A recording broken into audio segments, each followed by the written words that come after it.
Welcome back to Kevin Pollak's Chat Show. I am, as always, Chat Show. How are you?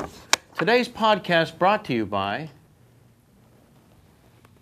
there we go, GoDaddy.com, the most trusted site for setting up a new domain name, website, and emails. GoDaddy.com. Now offering our fans 25% off your first order. We're also brought to you today by Mangrate. How about it? Get 100% steakhouse quality grilling in your own backyard with Mangrate. Get $20 off your next purchase just by clicking on the Mangrate banner on our homepage. I'll explain more about that later. And our other proud sponsor, of course, Audible.com, Internet's leading provider of audiobooks with more than 100,000 downloadable titles across all types of literature, including books read by Hollywood stars. For a free audiobook of your choice, go to audiblepodcast.com/Kevin. Well, how are you? Look at that. 3 sponsors at the top of the show. I want to say thank you to all of them, and thank you to you once again tuning in from around the planet and ships at sea. So very much to get to today before we get to our guest. Well, we're going to cut it down. We're going to pare it back because today's guest we're especially excited about because we've been after him. You know, sometimes you got to chase him down. Sometimes you got to mix it up and really go after him. Well, you have to understand, he doesn't live here. He doesn't live here. With children, and with children. He has children on the other coast. I should also mention at any point our fearless co-leader, the mad Greek, Calacanis, may burst through the door because our guest, the voice of our guest is recreated by someone at the poker table almost every week. And we'll get to that later in the show as well. We'll discuss the legend and the lore of having your voice impersonated first by friends, then by strangers. And what it's like to know that this is happening. He's a legend. Well, there we go. Legend indeed. Hey, have you checked us out on the Hulu.com? Well, why don't you, damn it?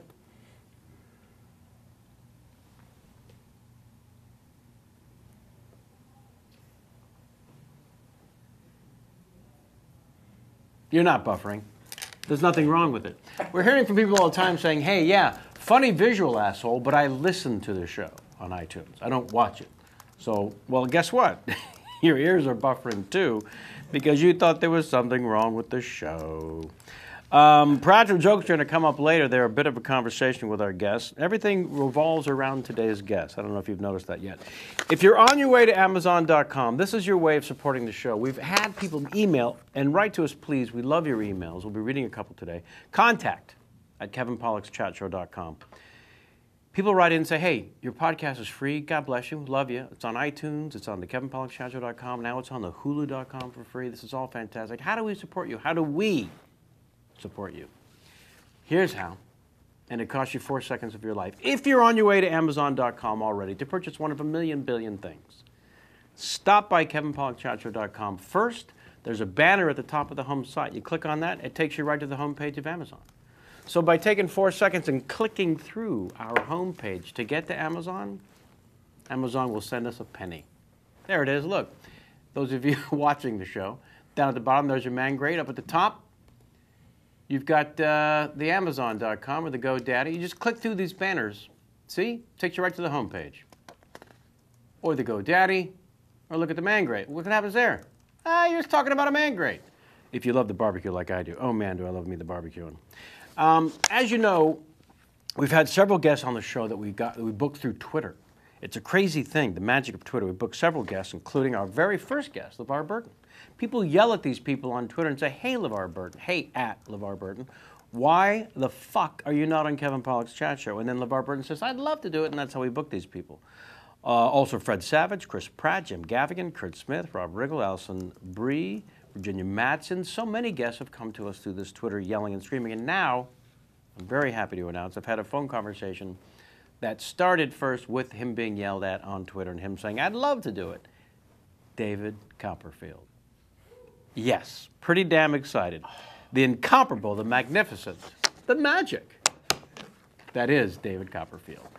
I think we're going to go to Vegas, visit him at his museum. He said he's got all this incredible Houdini stuff. He said, please bring a camera to shoot some B-roll.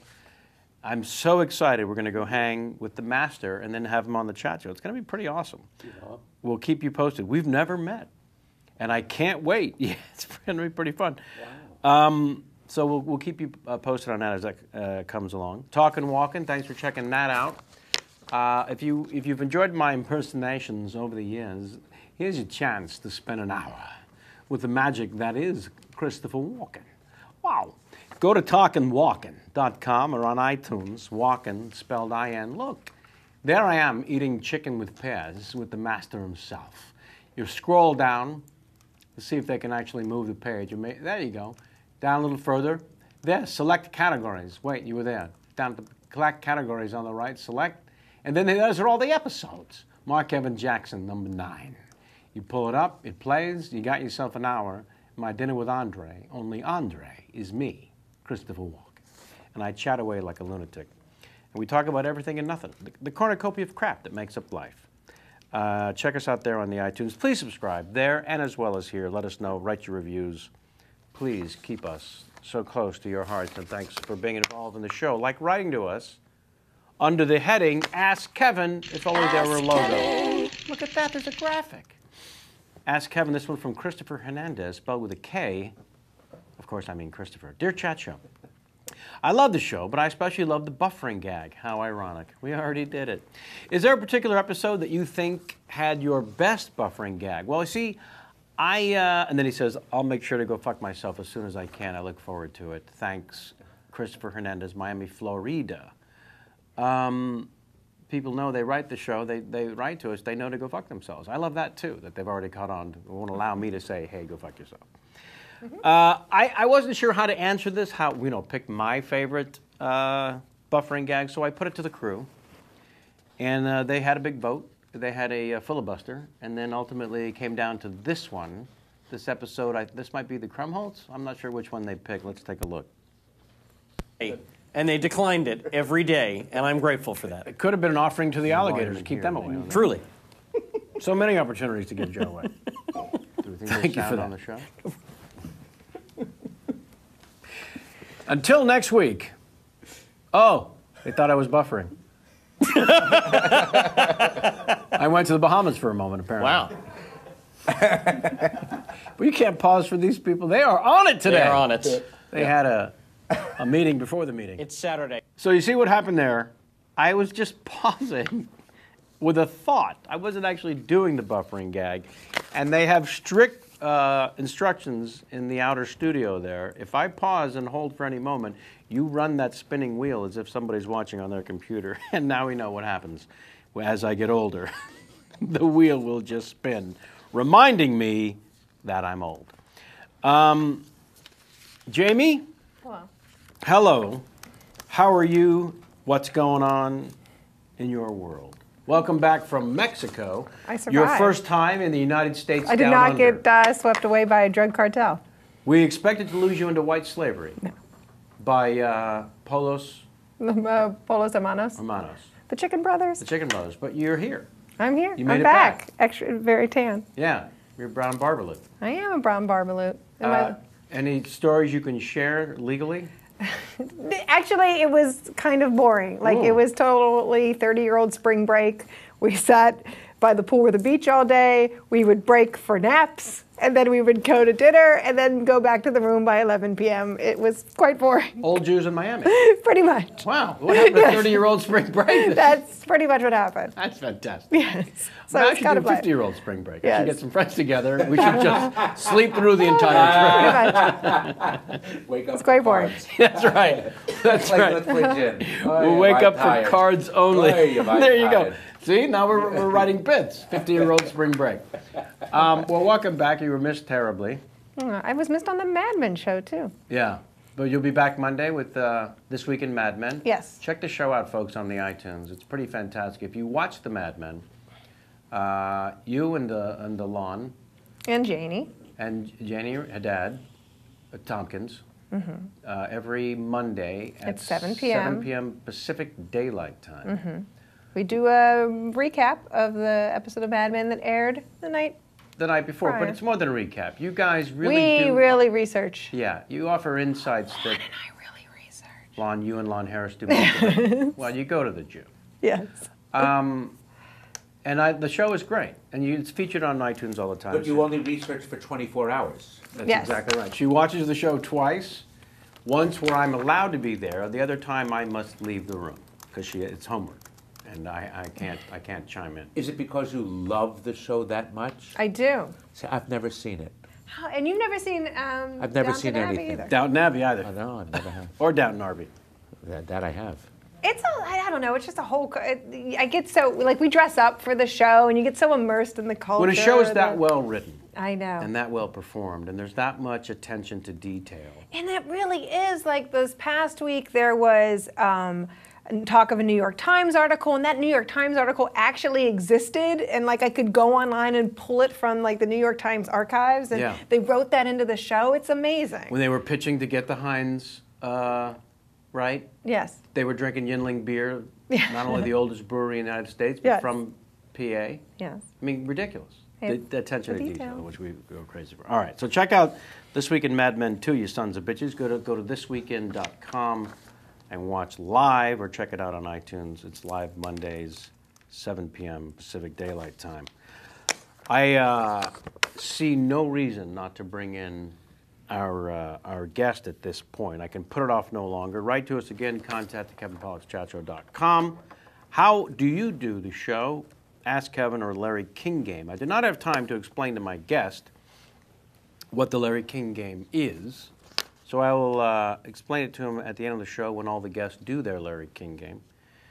And don't be afraid to visit us at the merch page. Get yourself a Kevin Pollak Chat Show t-shirt or travel mug, both of which our guests today will receive.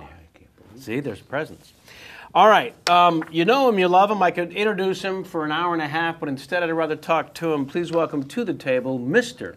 Richard Kind. Hello, sir. Go fuck yourself. Nicely done. There I am. I've done First it already. guest to start that way. Seriously? Fred Willard. But if it's obvious that you invite that. Right? I've been listening. I was here across the table, and I could not escape because there's a mic attached to me, so what am I going to do? Fred Willard sat there and started the show shirtless, which was which was my favorite until this moment. He's unbelievable. That guy is unbelievable. Man was 70-something years old, sat here during that whole preamble with his shirt on, and as I'm introducing him, quickly took his shirt off so the camera could. God, he's so good. Right? He's just... Isn't he's it annoying nuts. when people are that? He looks sane. He has the demeanor of sanity, and there is just strangeness to that brilliant, brilliant guy. Yeah. He's lovely. And a nicest guy. I can't talk highly enough about him. Have you worked with him, man? I have. Yeah. My first show at Second City, I was brought in, and Fred Willard was a guest. They were doing something, and I got to do a lot of sketches and get to know he and Mary, and him and Mary, I guess, and he really was just about the best. I just love him, and you get close to him and you find out there's something askew. It's not readily apparent, right? But as you keep talking, and then we started doing. This is something. First of all, I want to talk about your age, and you say you're old. This is the stuff of young people. And I'm looking at this stuff, and we're live right now. Congratulate you. We're live right now around the world. How do you feel about that? I'm telling you, you have evolved into the 21st century because I don't know where the hell your career is. So thank God you're doing something, and it's this. Now, if I weren't working, I'd thumb up my ass. I don't know what I'd be doing. I don't know that you exist on the computer.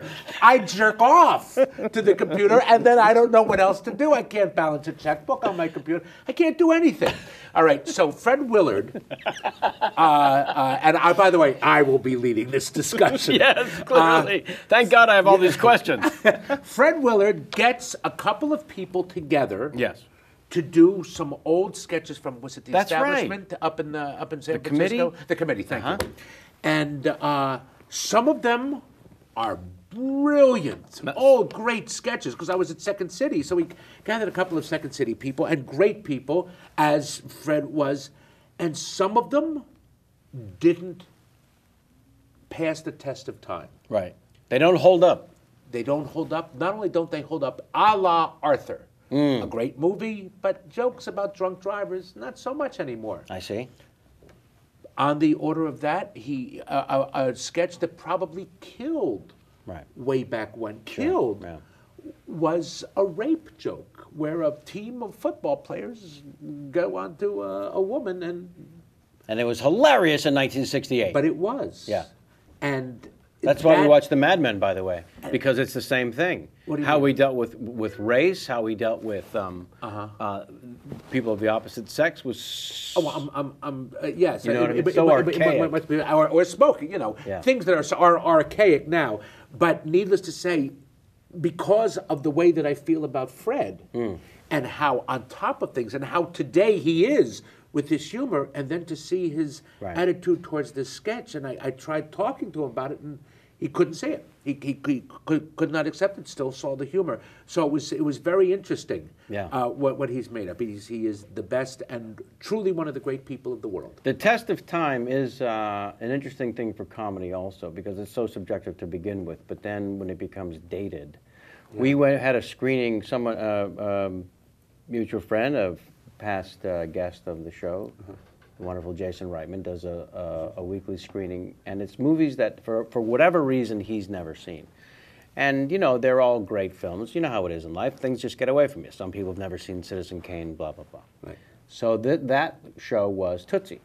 And we sat and we watched Tootsie in the screening thing. You talk about a movie that does not hold up. I can't believe that. No one could believe that it was even successful, I don't believe let alone Oscar nominated across the board. I think you saw it with the wrong audience. No. When was the last time you saw it? I have seen it recently. Have you? I think it does. Go, Tootsie, go. I mean, there's were like many 7 montages. montages. Oh, the style may not hold up. And also, it's just a guy in a dress. I mean, there's no... When was the love song? Something's telling me it might be. Yeah, It's just... Oh, buddy. You're mean. Oh, You're buddy. mean. Yeah. It is very interesting, the movies. In fact, some movies, George Clooney is writing a great action movie, a la Guns of Navarone or Great Escape. Those don't hold up like we in our childhood remember. And maybe because of the way people feel about war and the killing. That might have something to do with it. They were big fans of war and killing back then. They really enjoyed it. Dirty Dozen? You remember seeing Dirty Dozen as a kid thinking, this is the greatest thing I've ever seen in my life. They have Transformers now who kill as many people as the Dirty Dozen do. They got to come from another planet. Of course. Otherwise, I don't want to see it. Of course. I don't want it in no. the neighborhoods. I So don't want it in the schools. people like killing as much today as they did back then. Don't start with me. Okay, what do you want to ask me? Well, Jamie's from Ambridge, PA, in the Pittsburgh area. You raised in Bucks County, That's PA. correct. Yep. But started as a birth in the Trenton, New Jersey. We've had so many guests from New Jersey, it's ridiculous. What Trenton makes, the world takes. I What like Trenton it. uses, the world. What Trenton uses, the world abuses. Something like that. Yes, okay. But Bucks County, you have memories. Yeah, but no, there were 10 minutes. It's a stone's throw across the, Washington crossed the Delaware. He went from Trenton to Yardley, in essence. That's what he did that night. How young, though, before they're saying you should really be in front of an audience? Did you suffer from hey, look at me disease instantly? Okay, wow, that's... all right, some of this I've told so many fucking times before. Give us the ones you've never told. Well, I can't. The thing is, I don't know when I really wanted to. First play was Santa Claus Visits the UN. Right. I had no idea. But then that was 4th grade. The next year, Well, let me ask you. I begged our teacher to do Oliver. I Why? begged him. Why did you beg? Because it was the big movie. That you had seen. Or no, maybe it wasn't a movie. I had it heard was a about movie. it. I know, but I'm thinking that came out around 68, and this has to be, so it's 5th grade. Yeah, I'm younger 12. than that, but it must have been on Broadway. So in any case, they had a radio version or a short version of Oliver, and I asked to play Fagin, not knowing what anything was. Right. And I did in this, and that's when I knew. That was it. That was it. And then it went a few years before any more in school happened. But then I sort of became class clown, funny guy. Right. But it took a few years. There's a guy who writes for the New Yorker magazine named Danny Baum, who's a brilliant. Do you know the name? Do you know that name at all? It's not important to the story. Well, he's brilliant nowadays, but he taught me to be funny. When I was at Camp Sunapee, he taught me how to be Name funny. of the camp again? Sunapee. An Indian word meaning? Meaning, wow, are you Jewy and rich? He was from South Orange, How about New I just Jersey. offended a bunch of people by saying an Indian word instead of saying But Native American? but the Jews are going to love it. Danny taught me how to be self-effacing. He just introduced me to like Bob and Ray, and then he touched you. And then he touched me, and I go, wait, this is funny, and we became great friends. He's a brilliant writer. He wrote all about Katrina. He was a camp counselor. Is what you're saying. No. He was my bunkmate. Oh, I see. And we became very good friends. And through the years, I then went to camp with him. I went to camp with him. Then I went to college. So your kid's in camp, and he's turning you on to Bob and Ray, is what you're telling me. Yeah, and taught me how to be funny. And he really did. He exposed me to funny things. But when you say taught me how to be funny, he didn't sit you down and teach you how to write a joke. He didn't. No. He turned you on to funny people. He to funny people and just said, "Don't take yourself so serious." I was a fat kid. Make fun of the fat. You know, and he was Wow, great. how together And he used to laugh. I remember I used to go, oh my gosh, like I do things nowadays which you'll imitate. It would crack him up, and then he would imitate. And So people were imitating you when you were in fourth grade. Evidently, is what Danny you're Baum saying. did. Yeah, but I didn't tell her that. Anyway, what ended up happening is I graduate from college, supposed to go to law school, and my dad's best friend, a guy named Steve Holzman, said, put it off for a year. Well, I know you've told the story before, so I like the untold But Danny Baum, I've never told. parts. Well, see, this is how we get there. It's written about and you've talked about. Your dad's friend says you got to give it a try or you'll never know. You're pre-law. You're going to go off to law school. Take a year off, see what it feels like, or you'll regret it the rest of your life. This is super fantastic, and you should send the man a check on a regular basis. But I want to know what your dad says when his best friend says this to his son. Does your dad chime in and go, hey, all right, stay out of it? No. He was all for it. Sure, go try it because it'll take you 3 years and then you'll come back. Because he wanted me to take over the business. He wanted me to go to business school and law school and take over the family business in Princeton, New Jersey. And what's wrong with that? I would have been great. Honest to God. By the way, better. Would have been better. My dad was very good. Yeah. My dad, you would have been better than now, I mean. Oh, you mean as a jeweler? Yes. Oh, dear God. Oh, yeah. But my dad could sell ice to the Eskimos. He really could. But where did he get that? Honest to God, I don't know. He was just a natural. But you know how effusive I can be? Sure. If I believe in something, No, forget it. then forget it. Yeah. My dad, he used to say, jewelry is only given on good occasions. You never give jewelry for bad occasions. Honey, I hate you. Here's a ring. Right, yeah. You know, oh, God, you died. Here's some pearls.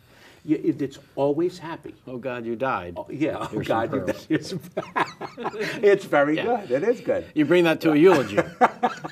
I'd like to say a few things about the nearly departed. But I bring my energy usually because I like things. I really do. I have an energy, and I'm telling you, if you don't like me, it's because shut up already. Enough. It's my wife. Or my ex, or soon to be ex. But yeah, I'm loud, and I push, and the bad thing is, like, if I were to write every word that I am saying down on a letter, forget it. It's like, shut up. Yeah. What are you kidding me? But see, this is why I have to deliver it in person. This is why I have a problem ever grasping the possibility, let alone belief, that our people wandered in the desert for 40 years. Because First of all, no one can wander for 40 years. That's off the table. That's off the table. You're telling me after 12 years somebody doesn't say, do we not have a map? Yeah. Or weren't we just here? Yeah. 40 years. Oh my God, I recognize this oasis. Go ahead. 40 weeks, fine. 40 years, you're an idiot already.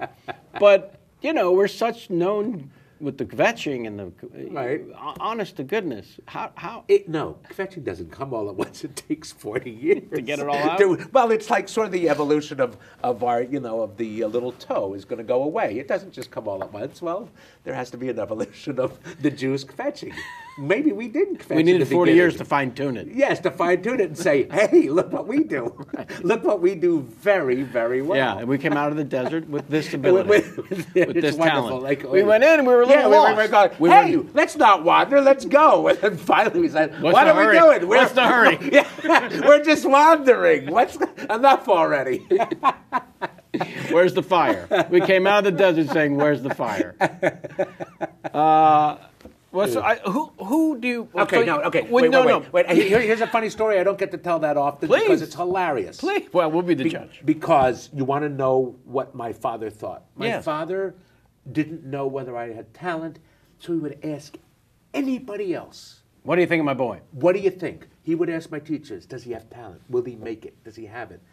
One time he says to me, he goes, son, he goes, you ever see Tender Mercies with Robert Duvall? What are you, 31 when he asked this question? Yeah, because I'm a young actor. He goes, you ever see Tender Mercies with Robert Duvall? I go, yeah. He goes, why can't you act like that? So that was my dad. You want to know what my dad was like? That was my dad. I think I've told the story here before. When you first get to L.A., you know, you're in a race now. They put a number on, and we'll see how you do. It's a marathon, not a sprint. Mm-hmm. You hear all these things. Yes. And your family, who's not in L.A., who's not in the business at all, offers pearls of wisdom like that. Or like when my brother said to me after I'd been in L.A. about a year, he said, you know what you need to do? You need to get on the Tonight Show. Yeah. Thanks, because I hadn't thought of that. I hadn't factored that in. Wait a second, I was doing this all wrong. Going to auditions and things. You're saying I should get on the Tonight... Well, how about... I saw this commercial with the thing. You could have done that. What? Oh, right. Why, you could do that commercial. Yeah. Why don't you do that? But they don't like someone in a film. Why aren't you doing that? He was horrible. Oh, they still... Yeah. But my dad is passed, but they would say that. I can see you doing that. Yeah. Yeah. Was there a moment when your dad acknowledged some piece of work you did as being... Well, look, I did Fiddler during Summer Stock. That's all he needed to see. Everybody came. By the way, while I was doing it, my girlfriend was there, and one morning I'm fucking her, and my dad walked in on me. What do you mean he walked in on you? I've never told that before either, Kevin. What do you mean he walked in on you? He had a key to the room? Where was this sex happening? I was in my place, and he was up for the weekend, and so your dad's time for breakfast. Whoa! That's never been told. All right. You know what? I'm afraid we're going to... I'm going to make this a groundbreaking interview, damn it. Too late. This is worth the wait. Too late. It's already happened. I want to know a couple things about this scenario. Okay. Your father's staying with you. No. Where were you? I was in the bunk in the house where all the kids now stayed. You're at your parents' house. No, I wasn't at my parents' house. My parents were up for the weekend in Beach Haven, New Jersey. Okay. And he's staying at whatever motel, or no, we had friends there. So he's staying, with the friend's house, and then he comes over because it's time for breakfast. Hey, let's go get some breakfast. Hey, I came up for the weekend to go see 6 performances of Fiddler, but now it's time for breakfast. Whoa! No, it's not. So he walks in. He walks in. Is what you're saying. Yeah, but I don't think there were locks on the door. Right. Or if there were, I didn't lock it. It was a different time. It was a different time. He didn't need locks. That's right. Not like today, with the hoodlums in the These street. kids today with the gangs. who come walking in. With the gangs. All right. Well, see, this is groundbreaking. My mom. Did she ever catch this you? is in a new book I have coming out in the fall called "How I Slept My Way to the Middle." I'll talk more as we get closer to the release date. I think that the story made it in there where I'm losing my virginity. In the house where I grew up, I'm in high school, and I know no one's around, so I go to take the young lady to my bedroom. It's hilarious. And I'm losing my virginity, and there's certain sounds in your own home that you know instantly what they are. And the garage of the mom. It's the front door opening of the house. God. I'm down the hall, right? So I'm not sure. Hold on. I have to stop. Please. What time? It's in the afternoon. Oh, yeah. And what prompted I've got Afternoon Delight playing in the background. But what happened that you knew that mom and dad were not home? Well, they worked. They had jobs. They had jobs. Yeah. So mom was expected to be gone. Absolutely. I'm sorry, continue. I've secured the perimeter. Okay. All right, okay, before sure. this happens. So I don't know what the land speed record was before this moment, from removing yourself from vagina and putting your hand on the door to stop your mother from coming into the room. I don't know what that record was, but I beat it for sure. I am out and on it. Okay, and what does mom say? Mom, well, first of all, my door's not closed, so there's a problem as she's walking down the hall. Why is that door? You know how mom knows things? So she literally, I do have my hand on the door to make sure she doesn't come in, and sure enough, I feel the doorknob move. Like she was going to come in. She was going to come in. in. And I said, I'm in here. And she knew that was bad. And just said, okay. And cut to the girl who was my girlfriend at the time, the wonderful Julie Lewis. You remember these names, isn't it bizarre? You know, I'm 16. What do I know? I would say mine, but in deference to her and her children, why would I do that to her? Because they wouldn't celebrate? Really? The kids wouldn't say, Mom, you got a piece of that? Here we are in Westchester, and who knew? Now you've nailed it down to a town. Come on. It could be any woman in Westchester. Because there were so many, let's be honest. Yeah. So later when we get to the walk of shame, when poor Julie has to come out of the bedroom later, walk past my mom. But it is amazing how our parents were somehow involved in catching us, was where I was going. But I do want to know, so your dad sees the show at Fiddler, and other than the catching of the sex, he's proud, and there's that moment where, because there's, if your family is supportive, and it sounds like yours were. Yeah, very supportive. In between the why don't you do Tender Mercies, why aren't you doing that? There are little moments of the cavell, the thing happens, you see it in their eyes, and they get it. At some point, it sounds like your parents got it. Well, my mom, my joke is she was sitting next to, God, I can't remember, Tim Ocean. Remember Tim Ocean from CBS Casting? Sure. Sitting next to Tim Ocean at Second City, when I was back doing Second City, and she didn't know who he was, and she's just going on and on about me. And I apologized, and I said, look, I could get up on stage, pull down my pants, and take a dump, and my mother would say, is that the sweetest smelling piece of shit you've ever seen? That's how I could do no wrong to my mom. Right.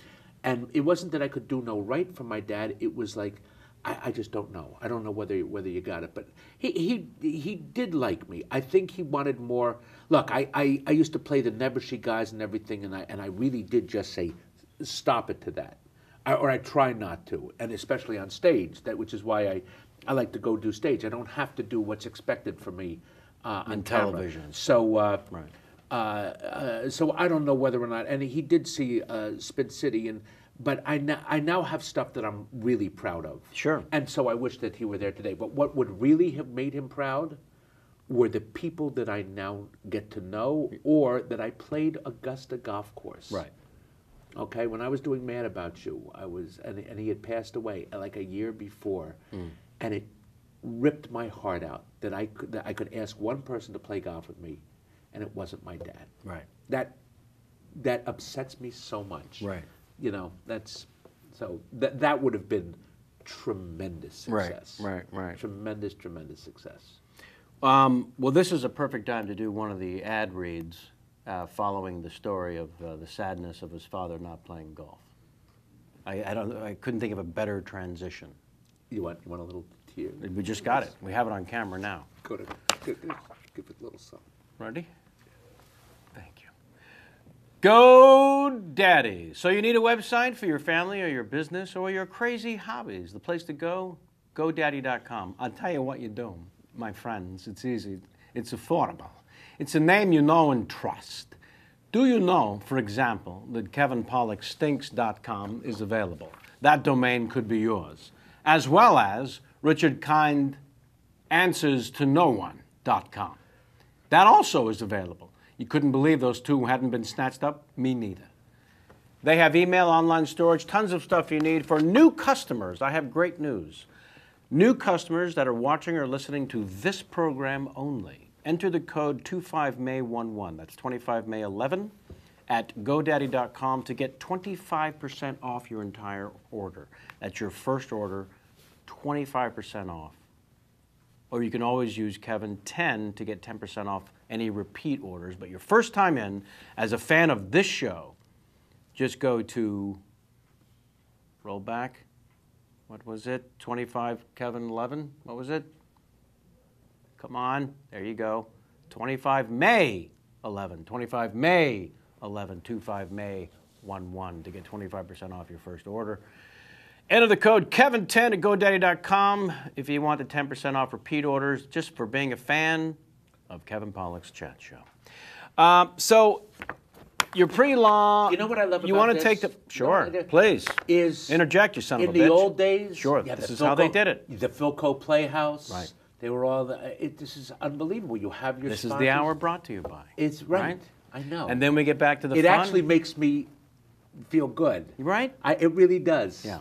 Because all of this shit, all TV, what people don't know when they call up and go, why did you take that character off? Or what's going to happen? According to the people, nobody cares. Did the beer sell? Did the couches sell? Right. That's all they care. And people get so involved in, what's going to happen? Madmen. Is she out of her mind? All they want is to sell beer. Yeah. And After she's 60 years of broadcast television, we're still just trying to sell soap. That's all we're trying to do, and people don't understand it. Yeah.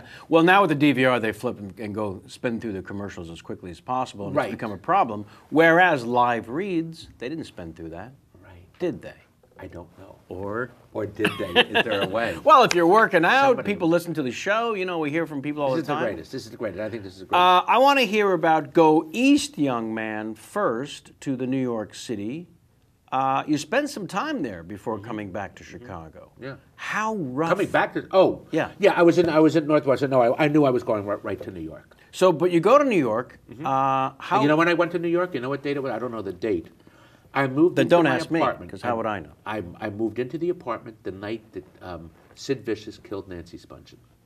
Well, That was on 23rd, 7th and 8th at the Chelsea Hotel, and I was on 21st between 8th and 9th. so you walked over. And the sirens and everything, the night that I moved in. So if you want to know when I went there, I have proof that's the My first big home I moved into during the OJ chase, the Bronco chase on the freeway. You did. Huh? Yes, I'm unloading boxes, and OJ's getting. Well, chased I in can the bring up Bronco. something, and I'm sorry, but I remember the very first read-through. Do you remember the first read-through of Mad About You? Tell me about it. The L.A. riots were going on, Is that right? and we went up to big, rich old John Feldheimer's house in the Palisades to read it with Lucy. With my ex-wife That's right. playing. That was the day that Chicago went down, and Lucy went down. I'm not sure I understand what you're saying. But she lost a Chicago? job that day. No. Did you say Did I Chicago say went- Chicago? What did you mean? I meant L.A. L.A. went down. I'm yeah. sorry. Yes, So maybe the yes, day that L.A. was burned to the ground. was the day that Lucy's job on Mad About You burned down as well. I see. I know. And this is how the horrible. story will go in your book. Well, I have a book now. Yeah. It's all here on live. Uh, Okay, so I go to you New go York. to New York. Okay, this is something I always say, but. Well, no, let's stay away from the already. No. Were you auditioning for but I think, theater? no. But I think that you will agree. The journey is great. Well, that's why you're here. I care about the journey. Right. But what I'm saying is I had great times. I lived with this guy, Henry Hibbert. He and I were roommates on 21st Street and 5-story walk up. It was the greatest. And I would go, okay, here's what I would do. I worked at a restaurant where the group meal, the head waiter came out and says, "Okay, girls, time for dinner." So I quit that restaurant. And Wait. I was homophobic at the time. I didn't want to be. First of all, I want to glance just into the crystal ball for a moment of you as a waiter. I'm great. Well, No. Well, I see you potentially losing your patience a little bit if the customers don't know what they want. Can I improvise this moment for you? No, you're wrong. Do you want to hear the specials? Do you want to hear it? Come on. You want to make theater? If you want to make the theater and you don't want to get the cook angry, tell me what you want. Is that what you see? Yes. I wasn't. That's not me at all. I was great. You were pleasant. I didn't say play. Will you listen to me? I was great. You could get them in and The out. reason why, because like I said, with retail, I'm selling what I think is good. Right. I love food. I love to go out. Sure. I want their time to be great. And the way to make extra money. How do you know how to make extra money as a waiter? Well, I did. How do you know? Well, I would do this. Oh, I'm sorry. that's- Did I'm the like, chef screw okay. up your order? I'm Oh, God, sorry. no, I don't have I time said for that. baked potato. I can't believe he put rice on it. And the tip goes through the roof. I love when the chef fucked up because then my tip went right through the roof. Because I would do that. I would Wow. apologize. I can't believe I told him quarter like a cob. You know what I mean? I guarantee. But if I did that without a mistake, then I'm showing You off. were so yes, but you were needy. I wasn't needy. I wanted money. I wanted the money. What do you So- think I was needy for? Because you wanted the attention. And No, I wanted the tip. Really? I was singing for my supper. Yeah, he's singing for. No, I would say, do you want dessert? And they go, yeah, what's good? I go, I'm going to make you a dessert the way that I would want dessert. And I knew that the Sundays were like, back then, Sure. like $8.50. But I would make a great. They could never finish it. I would make a great dessert. Let's walk through it. No, Build I me don't. this Gotta have Sunday. that. No, I you mean, got I big would have fans the here bowls. with the I would Sunday. go and Start with the make vanilla it. ice cream. It's the same thing. Please, I have to. It's a dessert. Or you're always there with the meal is going to be finite, but the number of drinks they have, whether they order dessert, that's Upsell. the minute you give the ancillary stuff, then you're and I was really good. I was really good, and I once had a table. I'm sorry, this is going to be on film, but I had a table of black people. This is years ago, who ordered steak tartare, and when I brought out the meal, they said, "This is raw meat," and I said, "It's harvest." So my joke was. If they ordered steak tartare, I would always go, and how would you like that cooked? And if they laughed, then I would get them steak tartare. And if they didn't, which happened a few more times, to all races and creeds. And then I would explain what steak tartare was, because we worked right across the street from Lincoln Center. You remember the saloon? Of course. I opened that restaurant, and they were all on roller skates. And I go, "Why aren't you on roller skates?" And I go, "Would you prefer your food on your plate or in your lap?" And they would laugh and laugh. And I said, if I could do it like Peter Falk, I would have done it that way, but I can't. Right. So that's what I would do. And then during the day, you're auditioning for plays and things. Yes, but okay. Let me tell you one other thing. The one other restaurant that I worked at was the Russian Tea Room. Oh my goodness. I know, because it's the Russian Tea Room. How do you get in? How did you get that job? I literally just walked in. So my first day, I'm trailing and everything, and we had a Germanic maitre dess or maitre d' or whatever it was. Germanic. Very, very. I don't think she was Russian. I think she was very strict. And Peter Benchley was there for lunch. Now Peter Benchley used to play tennis with my dad. He lived in Princeton. Yeah, he lived in Princeton. So he's there for lunch. So when I see that his meal is over, I went up and go, "Excuse me, sir. I just want to tell you, I'm Sam Kine's son." "Oh, what are you doing here?" "Well, I just graduated." And so he leaves, and this woman said, "You do not talk to the customers." And I said, "Well, no, he's a family man." "You do not talk." And I just said, "No, I don't." And so I quit, but I had the best blinis. I just shoved my face full of borscht, and oh my God, it was great. But what I would do is, when I worked at the saloon, because I wanted money so bad that I usually had the morning shift, like get in there at 10 or 11 and then work the lunch. And then everybody who came in, all the waiters, I said, "You want me to take over your shift?" So from the people who took over at 2 o'clock through, let's say, 8 o'clock, I would take their shift. Well, I'm there, I'm not doing anything. I would work till 2, 3, 4 in the morning. So I would work from 11 in the morning till 4 in the morning, 1 day a week. Oh, I see. And I would really and I'm so stupid, because you got to understand how, this is why I'm not really a good poker player. I am penny wise and pound foolish. I would take the subway home with $300 in my pocket, because I wouldn't take a cab home because I'm too cheap. Now, I never got robbed, but I used to sit there terrified at 4 in the morning. It wasn't. You shortened your life. That's the penny wise, pound foolish. Why did I shorten my life? Because you were scared shitless. I was scared on every shitless. train you rode home. Yes. Yeah. Yeah, I'm saying I'm stupid. Take a cab, you're comfortable, but then you would have been worrying about the money you were I don't care wasting. about the comfort. I swear to God, me and comfort, that we don't need each other. No? I've never lived in, if I live in a great home, it's There's a tent in one room, and that's where you stay. No, but Grant will tell, I don't need much. Right now, I'm living in when I lived in Chicago, at Second City, I lived in this small little studio with a loft, and that's fine. Today, my home is exactly like that. Now, my wife And my 3 kids live in 2,600 square feet of beauty on 82nd and Broadway. But me, you know. When you come here, where do you stay? Catching friends' place? I usually do, but then I rented a. I have a roommate now. When I was doing Luck, I go online. I found something, and I have a roommate, and an attractive and lovely roommate. But it's a roommate. I can't run around in my underwear. I'm not alone. I can't do what I want to do. I can't, I can come in any hour. And she's lovely. Let's just say, thank God, Luck got canceled. So I don't mean to say it like that. Because it would have been led to trouble, you mean? With No, the girl? no. It wouldn't have led to trouble. She's lovely. I would never. So you could get out of the lease. Yeah, because I shouldn't be with a roommate. We won't spend too much time on Luck because I imagine it's still a very painful subject. But I will say your work was exceptional. I thought, honestly and truly, you were the best thing on the show. And I'm not saying that because I'm a friend and a fan, just because it's a fact. That's awfully nice of you to say. Yeah. I mean, honestly and truly, I thought it was a character that was more realized and brought to life than all the other characters on the show.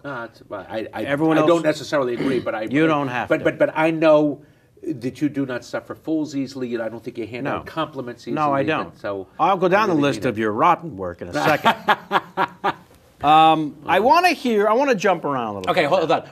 One thing I used to do is in New York, I would then sleep till all hours because I was exhausted from these nights of work. Right. And I said, I just have to stop.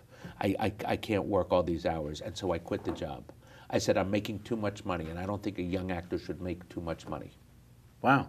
I don't. You needed to struggle more. That's right. I think because I actually also liked waiting tables. Right. I can't do that. I got to be. There was a point where you felt I might do this now if I spend too much time waiting I'll become the greatest waiter that ever lived. Right. So I stopped. Right. I stopped. Yeah. And then you went to Chicago and you got into the theater there. Julia Louis, as I like to call her, Julia Louise. Oh well, that's yes and no. The Practical Theater Company? Julia Louis-Dreyfus and Brad Hall and Gary Kroger and Rush Pearson had all started and Paul Barras started a group. A little theater group. Yeah, and in Chicago they were hired because Bernie Solins, when Saturday Night Live came in and said we need new cast members, Bernie had a good cast, or a cast that they just put up a show at Second City and said, no, don't come here. The better people are in the backspace. Now, I can't say whether they were better or were not better, but Bernie wanted to keep his cast and get these other young kids out of there, so they all went to Saturday Night Live, and I went to school with them. Right. So I'm in New York. Do you know who Tom Virtue is? I know of him. Okay, Tom Virtue and I were best friends. We were roommates at the time. He gets asked to go to Chicago for the Practical Theater Company. They really liked his talent. But I just said, well, can I go? But they did not call me and invite me. I asked them. And then they said, sure. And we created a show that was really, it was supposed to run from maybe April till June. And we ran until the following November. Right. And so the night after we opened, Bernie Solins asked me to be in Second City. Yeah. And so that's spectacular. That you earned. Why do you say that? You saw the night after we opened, you were asked to join Second City. Somebody saw you. Yes, he did. As opposed to saying, "Can I come with you?" Right. Somebody. Yes. Oh no. I mean, I absolutely. Yeah. I did earn it, and I was good, and that's what it was. So from April until November, I was doing on a Friday and Saturday night. I was doing 3 shows between 8 o'clock at night and 1 o'clock. Right. I would do 8 to 9:30, then 11 to 12:30, and then improvising, and 7 o'clock to 8:30. Doing Megafun, doing the Practical Theater. So I would, when we had our last number, I would change into my clothes for Second City, because we were literally a door away. Right. And I'd run over, and then they'd hold the curtain for 7 minutes. Do that. Now you mentioned the roommate. This isn't the first and only roommate. This is the first. She's the first, but she's not the only roommate we're going to discuss, if you don't mind. Okay. I will be very, very. I'm going to measure my words when we talk about it, because he gets a lot of publicity. Sure. And so I will only tell the stories I think that he has told. Well, listen, I'm not looking for tales out of school. Okay. You and he are still friends. Very good friends. Extremely good friends. He was best man at your wedding, according to your dossier, yeah. godfather of your daughter. I have tremendous respect for friendships, so I'm not looking for anything out of school at all. Mm-hmm. He has told a story that you've also told, I'm sure, in your travels, but I have to believe there are still a lot of people who don't know the story. Which one do you want? Well, he has made it. We can stop with the pronouns already. George Clooney. Uh-huh. First of all, I would love to know how, as a little brief, how you guys became roommates. Okay. You're both struggling actors. All right. No, it's very easy. I was at Second City. Now we're back in Chicago. Yes, he comes to town to do a play at the Steppenwolf Theater with his future wife, ex-wife, married to now John Slattery of Mad Men, Talia Balsam. A show called Vicious, based on Sid. How many times do I get to mention Sid Vicious within half an hour? 2 more, you'll hit the over-under. So he comes to town to do a play called Vicious. I'm at Second City. He comes to Second City after a show one night, comes to a Friday night or Saturday night, 11 o'clock show. We see each other, we meet, we go out, we all go out, we play pool, we get drunk. He's a great guy, great guy. Cut to a few years later, I'm cast in a show called The Bennett Brothers with a guy named Tom Bird. Tom is hired first. I come in to play the other brother. I go to network with Tom. This is a pilot? A pilot. I whip Tom Bird's ass. They say I'm too big, I'm too good for Tom Bird. They don't hire Tom Bird. They can't find anybody else. They eventually hire Tom Bird. So we become... the Bennett Brothers. The Bennett Brothers. We rehearse Wednesday, Thursday, Friday. Friday night I get a call that Tom has been fired. Monday morning there will be a new brother. Okay? Monday morning, in from his sister's wedding, he flew in from Ohio, got there Monday, is George Clooney.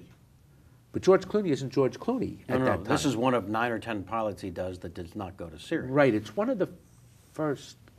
Yes, I think he did 11, maybe 13. He had been on Facts of Life, but I had met him in Chicago. Right. When I tell you, Rich, good to see you. I didn't know who the hell he was. You didn't remember, but he Didn't did. remember. Well, he saw me on stage for an hour and a half. Let's not forget. Yeah, but I only went out. I got drunk. We played pool. And we were I'm all the guy with a lot from the of thing people. at the table. I mean, I barely remember meeting him. He doesn't really give off a good first impression. But had I seen Vicious, I might have remembered. Anyway, You do the pilot together, you're fast friends. But here's what drew us together: is we're young, we're doing a pilot together. It was my first time on TV. He was telling me, but he was really helping me out, and we really wanted to make this good because instead of having 8 days to work together, we had 5. Right. So it was concentrated, and we really worked hard together. Now, the shit he pulled. Practical jokes. During the Bennett Brothers, this one has these don't get out much. I'm on TV for the first time. I got to get thin. I've been trying to lose weight. He paid the wardrobe lady to every day we would wear a tuxedo in one of the scenes to bring it in just half an inch. And by Thursday, I'm going, what the hell? Oh my God! I can't believe He made you think you were gaining weight. gaining weight. That's pretty spectacular. Is that unbelievable? Yeah. Yeah. And so it begins, the practical joke. Oh, it was awful. It was awful. Because you never know. I mean, once you found out that he had this hobby of being... This gene. It's actually a gene, not just a hobby. It's in his DNA. It's in his DNA. Yeah. It truly, if Bin Laden were around, he would figure something out. It wouldn't be a practical joke, but he would figure out a way. He is devious. He and his great friend and my dear friend, Tom Matthews, they think in different ways. They just do. To disrupt people's lives and happiness. They do. They think in different ways. It is, you can call it genetics. It is how their brains are wired. Right. I don't have that. I will also say that's why I'm not a good card player, I don't believe. It's why I don't play chess well. I don't have that in me. Right. But he's, and I dare not pull a practical joke because his retaliation. Repercussions. I shudder. Yeah. It's like, You had a cat at one point Okay, you want the story? that was, you thought maybe constipated. Let me get you a little water. Thank you. Do you have water? Sure. That's great. How did you know? Because I was really wondering, how am I going to go and get water off camera? We got you covered. All right, here's the story. He's getting he's separated from his beautiful and lovely and great, continues to be great actress wife, Talia. And he comes and he lives with me because the apartment's no longer there. And it's fine. Okay, here's a great story. I'm going to give you other great stories as we're on our way to the cat story. And I really don't talk about George, but you're my friend, and I'll give you, because you start talking about George, and people would rather hear about George than they would hear about me. Oh, no. This is about you. I Okay. want the stories from All right. your perspective, your life. He's your roommate. And then he's going to come and rebut? Okay. Maybe. Yeah. So he's staying with me, and I think he stayed with me from like June until the following, God, it could be February. But he stayed with me a while. Too much, too long already. Oh, no, I don't mind. I swear to God, I don't mind. I like having, I don't mind roommates. Sure. I don't know why. So anyway, so he, it's around Christmas time, and he wants a Christmas tree at the house. Jew says you can have anything you want. You can have a wreath. You can hang stockings and lights. A Christmas tree is just something we never had. And we certainly celebrated Christmas because my dad was in the retail business. So Christmas Eve was, all work is through now. We've been working since Thanksgiving and worrying, are we going to have a good Christmas? Let's celebrate. So we really celebrate. We used to go to the governor of New Jersey's house. Is that right? He was right down the street. That Throckmorton was the name of the mansion. So Governor Hughes, who would read us a Christmas carol. Right. You know, so Christmas is dear to me. But you're saying no tree. Never had a tree. You're putting your foot down. Got a Christmas gifts, got Hanukkah gifts, but got Christmas gifts, put my foot down, really put my foot down. And he would say, come on. And I go, no, I just can't do it. So we're at the farmer's market, which is where we used to go every morning with all of the friends who we still have today, Grant and Michael, Tom Matthews, all the guys. We would always go, and we're coming out, and we had bought pumpkin pies for some sort of Christmas party that night. And over on the corner, on the opposite side, on 3rd, is a parking lot filled with Christmas trees. And we're holding the case, the pies, and he goes, come on, just a Christmas tree. And I go, George, no. And he takes the pies in the parking lot. He starts throwing 4 pumpkin pies. He throws at me like a child who doesn't get what he wants, threw pumpkin pies at me. Fresh, uneaten, untouched. Untouched. And I was going, these are new. Cut to, I don't know, 10 years later, 15 years later, I'm doing probably Spin City, and I get asked to host with Caroline Ray the Walt Disney Christmas Parade. George says he wakes up on Christmas morning, he turns on the TV, and I'm singing, it's a holly jolly Christmas. What the fuck is Richard Kind hosting the Christmas parade and won't have a tree in his house, and Walt Disney Where are the pies? Where he's turning over in his grave, that Nazi son of a gun. Yeah. So anyway, that's sort of, okay, so he's living with me, and I have a cat there. And What kind of cat? big fluffy cat whose name was Fluffernutter. And I said, I just come out one day and I said, wow, cat hasn't gone to the bathroom in a little while.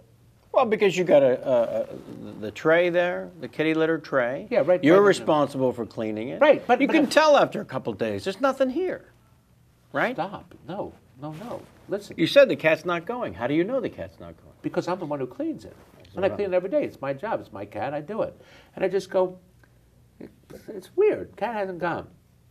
George's head turns at that little invitation and decides to empty the kitty litter box every day thereon. He wasn't cleaning it then. He didn't instigate it.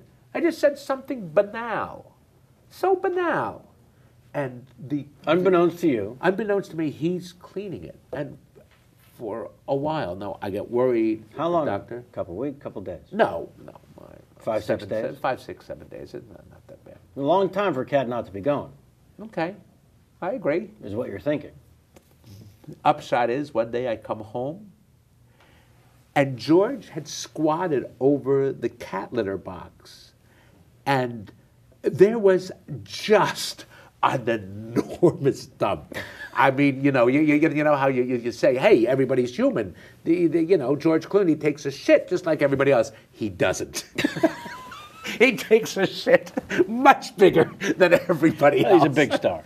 He's a big. Well, not then. No. Who knows? Who knows what might come out of his ass today?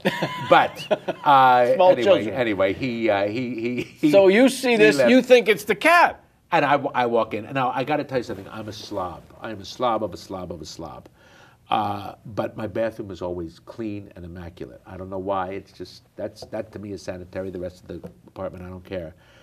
And this bathroom stinks to high heaven. And I just went in and went, oh my God, Kitty! Like that. And that's the end of the story. So. There you go. I just love that your instinct, because it was in the kitty litter box, your brain followed the logic and said, my cat, who hasn't gone in 5 or 6 days. Has taken it. Actually, no. No, it didn't. No. You said, oh my God, kitty. Oh, well, I don't think of people taking a dump. That's right. I just went, oh my God, kitty. I had nothing to do with it. The cat hadn't gone. You know how By the way, I wasn't that worried about the cat.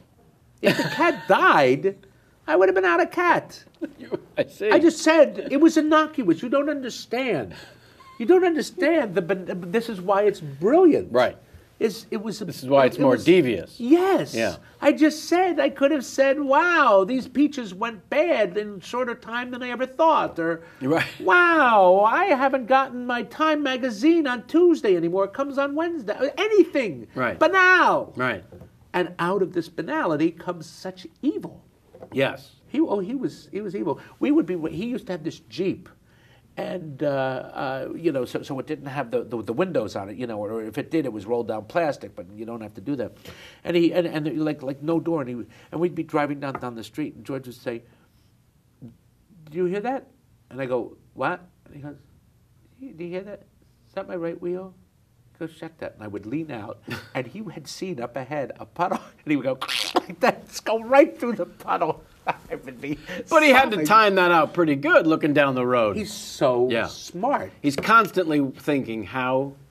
Thank you for understanding the point of this story. Right. He's constantly thinking, which is why I say, if they had put him in charge of getting bin Laden somehow. Years ago. Would have been done. Oh, absolutely. Would have been done. Yeah.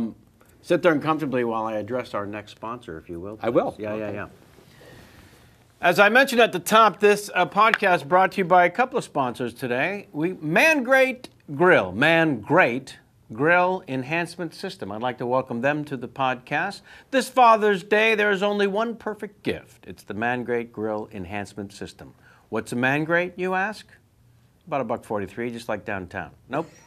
Man Grates are 100% made in America, cast iron grilling grates. I love barbecue. I've said it 100 times here at the show. I love having people over to the house. These heavy-duty grilling grates deliver exactly what you need to achieve that steakhouse flavor. With Man Grate's patented design, chicken, steak, or veggies will have never tasted so good. No more flare-ups, no more dry meat, guaranteed. Take advantage of our $20 offer, says the Man Great folks. Kevin Pollak's Chat Show. Special offer today. Clicking on Man Great banner from the KevinPollaksChatShow.com homepage. As a bonus, every KevinPollaksChatShow.com order comes with a heavy-duty Man Great grilling brush. Not just $20 off. You're going to get this special brush. Again, remember, 100% made in America. 100% cast iron. 100% steakhouse quality grilling in your backyard. $20, KevinPollaksChatShow.com special. Click on the Man Great banner and get your order in today. Thank you, Man Great, for sponsoring this podcast. I feel like my mom. Sure. Who, I'll guest star on the show. Right.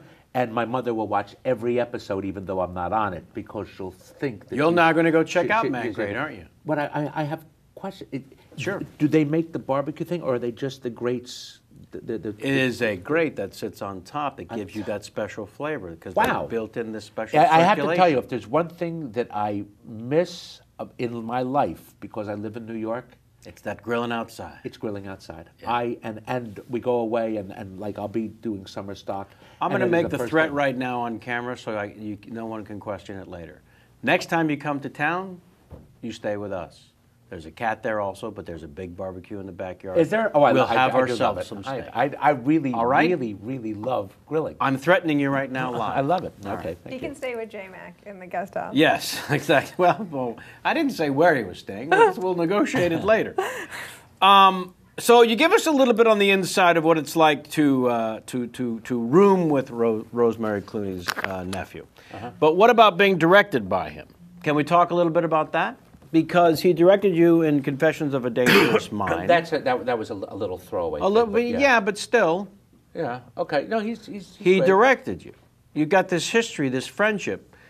Were He you? also directed a little thing that we did, back when you're young and you get a video camera, and we shot a thing. The guy who wrote Vicious, I am now. Wow, that's 3. One more and you hit the over. Oh my I God! put the over under at 4. The guy who wrote Vicious wrote a screenplay called Still in Town, which has been made many, many times in various different forms, but it's the kids who never left town. And George liked the screenplay, so we took a weekend off and we shot various scenes from the movie to try and sell it or make it or anything like that.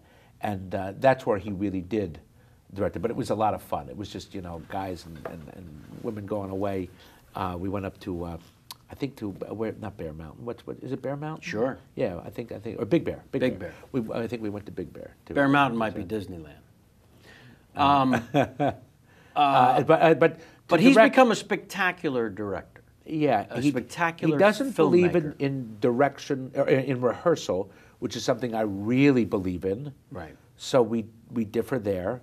He's good at casting. I'm sure that I don't, because I wasn't there. I don't want to say anything, but I guess because he's an actor, he knows the right things. He really did learn from people like Spencer Tracy. I think the one thing that he learned as an actor is quiet. Yeah. Is the doing the nothing. And I Right. think he learned that on ER. I think it's like me improvising at Second City. I was not good. Well, you do it every night, and You go to school. After a while, you have to become good. Yeah. Well, he was a decent actor, Right. doing all of these series / pilots, Right. and all of a sudden, you're doing, a season full of shows that nobody sees, but he's on TV and he's in front of the camera. And finally, by the time he got to ER, he could see what it was. And I mean, if you raise your voice just a little bit, it's what do you do? Well, you look at him overacting. He's also so smart. I'm not going to talk politically because we know that, although I do believe he is. When I watch a movie, and I'll bet you're not like this, I'll bet you're more like him, but when I watch a movie, you know how they say, oh, the director manipulated me? Mm-hmm. Manipulate me. I paid you a lot of money. Take me places. Take me places. Just I'll follow you anywhere. Don't worry. Max Steiner, play the violin strings. I'll start to cry for you. We saw the Changing Game? The Stephen Ray. What was that called? The something game. The Crying Game. We go to the Crying Game. Maybe 2 or 3 days. Stephen Wright, by the way, not in the film. Stephen Ray. Ray. Stephen Ray. Okay. Stephen Wright would have been very funny in that, by the way. Why do you have a penis? Stephen Wright once gave me the best of the best compliments in the world. Really? I worked he was on, I think it was Mad About You, and he comes up and he goes, I usually don't like people who act like you. You're very loud, you're very big. You make me laugh. That's fantastic. I loved it. Yeah. I was honored beyond. So anyway, George, we go see the Crying Game. 2-3 days. There's no even talk about twist, watch out, don't keep your mouth shut, don't tell anybody. And 10, 15 minutes into it, he goes, "Guy's a dude." And I look, I go, it's a guy. He ruined it. Nobody told him. He's just sitting there going, it's a dude. I wanted to kill him so bad. You had gone on the journey. Of course I was on the journey. I'm telling you, it's a dude. So when he watches things. He likes to ruin them No. for other people. He's insightful. He really does. All right, enough about him. Thank you. For God's sake. I didn't want to talk about him. I don't know why you went on so long. Oh, my God. But I do want to say that you are much more legendary within the show business circles that several of us hang. You are much more legendary than he is. There are legends about you. So I have to wonder, and I have to ask, how aware are you? Because, first of all, you've heard Hank, you've heard me, you've heard a few others do an impression of you. But now you've got people doing an impression of Hank doing it. I basically do an impression of Hank doing it. Now people are doing an impression of me doing you. It's now getting to the point where you're like Christopher Walken. You're like these. I don't. I think people come up and say, you know, I do an impression. I have a friend who does. Okay, and they think that whether it's good or not doesn't matter. What I'm asking is about the oddity of that. I don't think I know. I don't think I know. Right. I mean, I hear it. What about the crazy thing is, sure, I try and do me, and I can't. Well, yours is horrible. It's horrible. Can I be honest? It's horrible. Horrible. It is. And it's like me, everybody thinks I can probably do a great Jewish accent. I do a horrible Jewish accent. But there is one phrase that I can do that is exactly me. Okay. When they asked one time, I will tell you the words that I said, okay, and then I will do me. All right. They said, are you going to play next week? And I said, I don't think I can. I'm doing a commish. Okay. But how I said it was, ask me, are you playing next week? Are you playing poker next week? I don't think so. I'm doing a commish. That's the only line I can do. I can't do me doing me. Okay, because that is one of the legendary quotes. Yes, I'm doing a commish. And that's been thrown back in your face by the other players. Absolutely. It's right? the only one I can do. I'm doing a commish. I'm doing a commish. Right. Or I think that I'm doing a nanny, only because I appeared on the nanny. But let's throw up a picture that Craig Bierko, who's a former guest of this show, drew of you. Oh.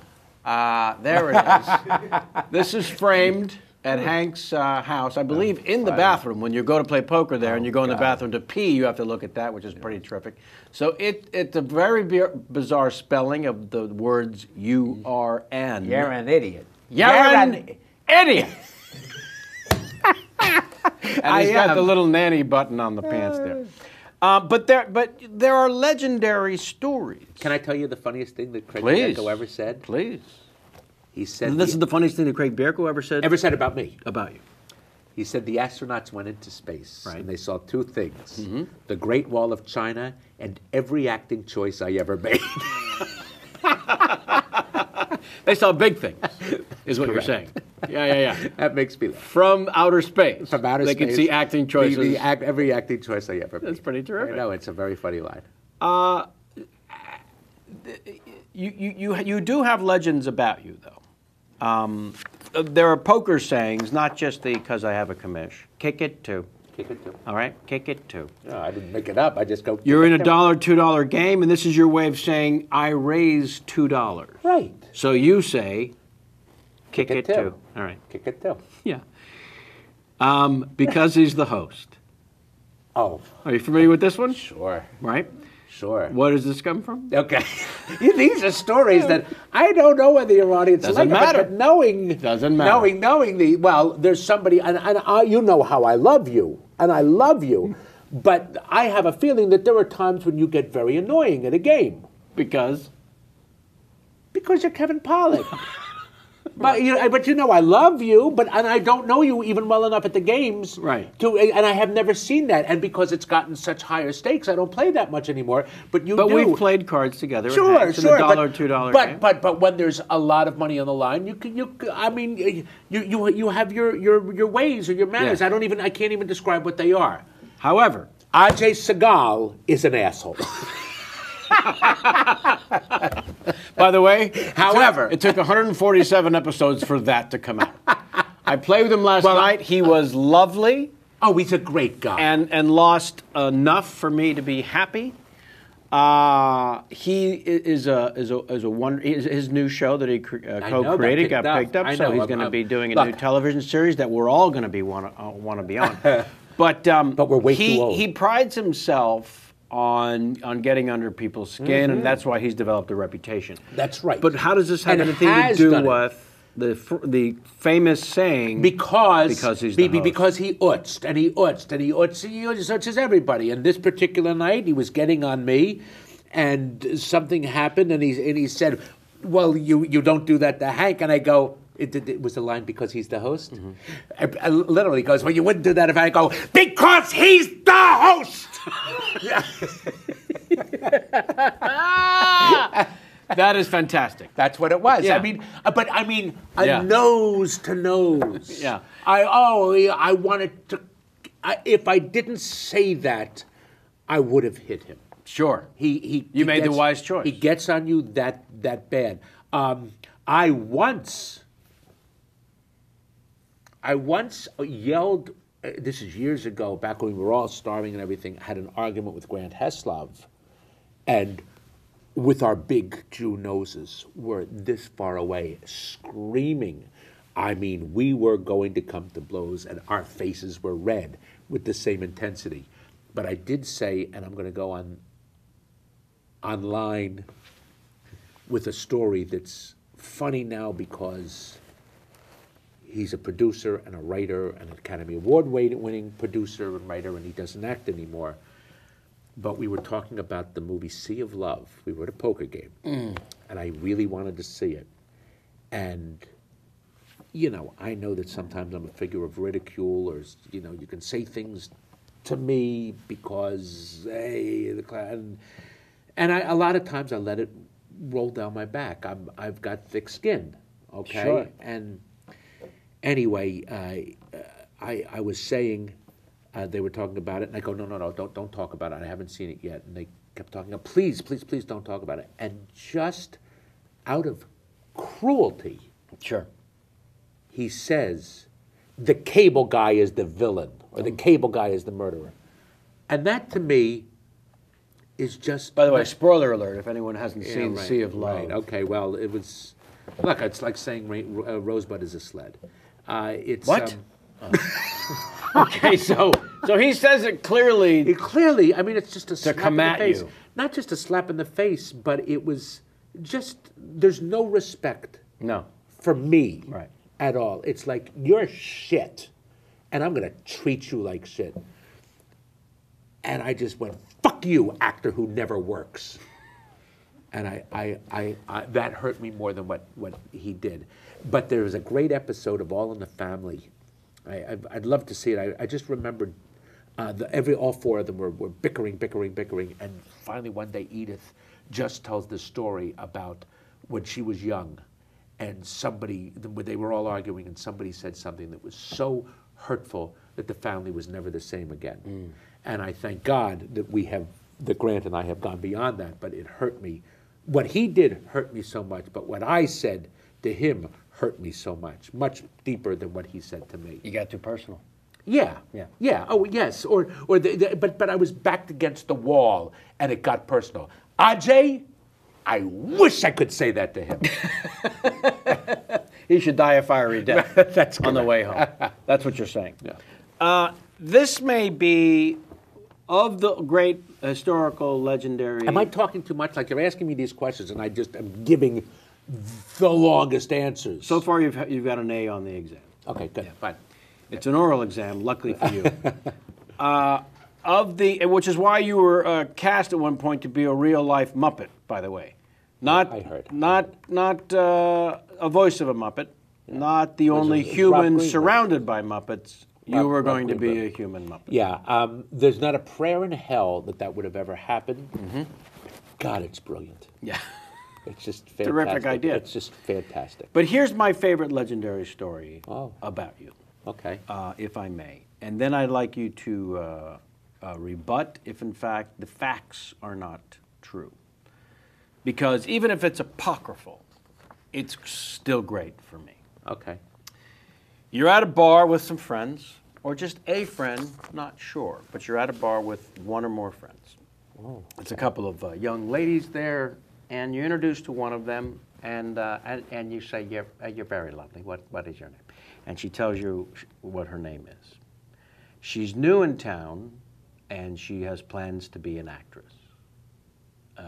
We maybe don't mention who the actress ends up being, but you say to her, in my favorite Richard Kind quote ever, you know what?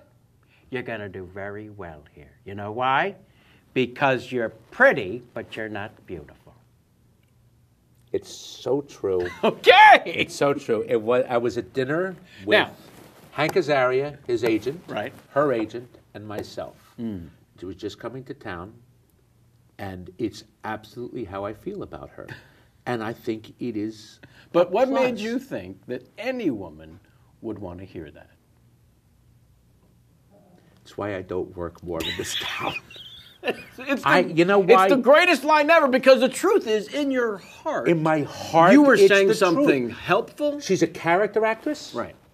And she's very pretty. But when you say you're going to do very well, that's the thing. But to I said, oh that's God, so and you're sweet. so pretty. Right. You're so pretty, and every fucking woman in this town is just beautiful. Right. And you can, let's take this one out and put this beautiful one in, and let's take this and put her in.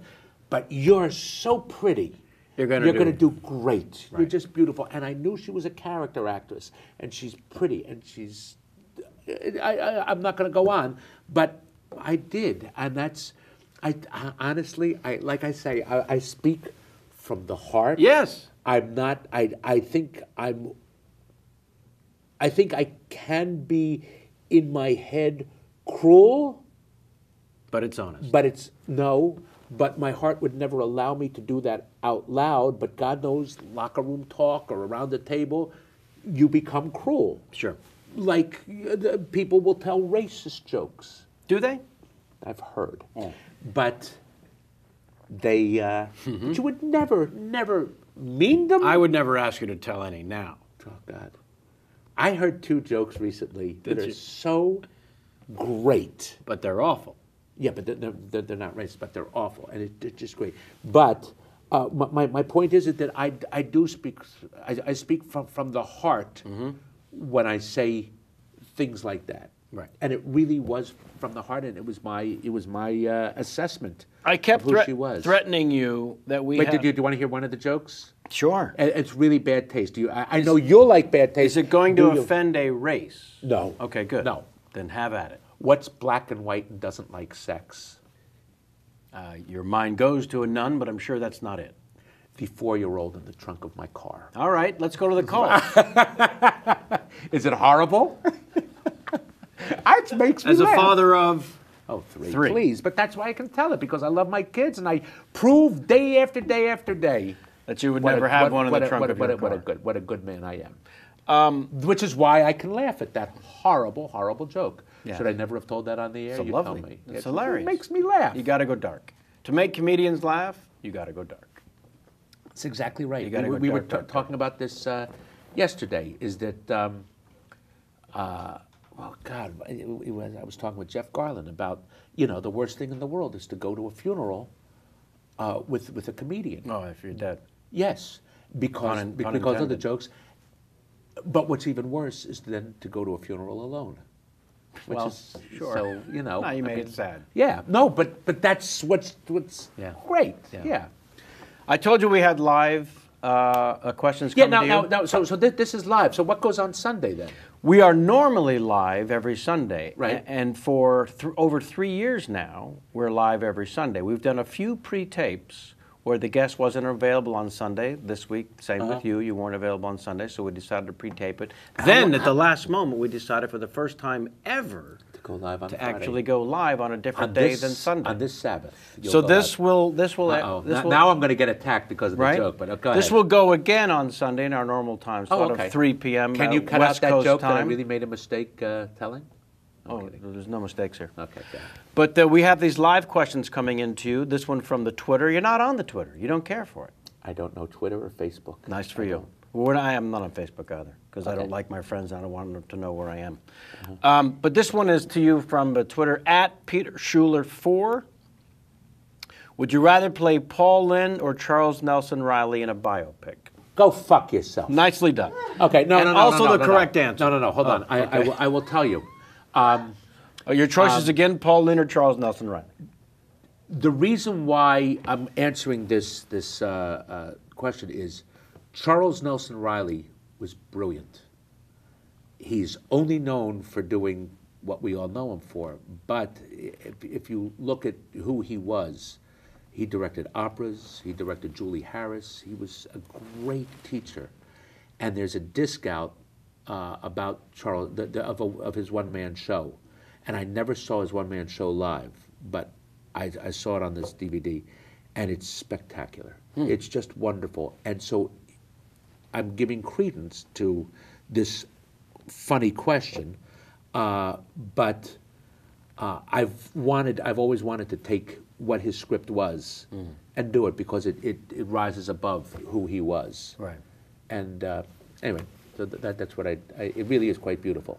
That is. And a wonderful answer, by the way. Okay. We got the funny from Go Fuck Yourself, and then we got from the heart. That was perfect. Good. Yeah. Again, you got an A so far. This is going fantastic. It means a lot. Yeah. In fact, you're already our favorite guest of all time. We spent almost 3 hours with John Landis, and you've got him crushed. Oh. Can you roll the next one up, by the way? This one comes to us, come to you in the form of a Tweet 5 roll. T5. Look at your buddy there. T5. Dave Keck. T5. Hey, buddy! That's how he got into the Tweet 5. He made a little song for us. Oh, wait. Yeah. Oh, that wasn't him live. No, sir. Oh, that was an audio visual. A little bit. He's the greatest. Yeah. Oh, Dave Keckner, I love the door. We have 5 questions for you that come from a fan specifically written for you. They are Coke or Pepsi, no correct answer kind of questions, okay? It's an opinion Wow. thing. But they're specifically designed for you by the guest. They're called Tweet 5. This one comes from Twitter from I am Von Stroheim. Ready? Fox or Sheen? Truly, I cannot answer that because I love, admire, and enjoyed working with both of them.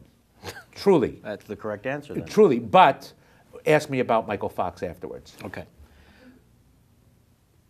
What is this word? Disinterment? Smoking jacket or disinterment? Oh. That can't be right. Is that right? Yeah, sure.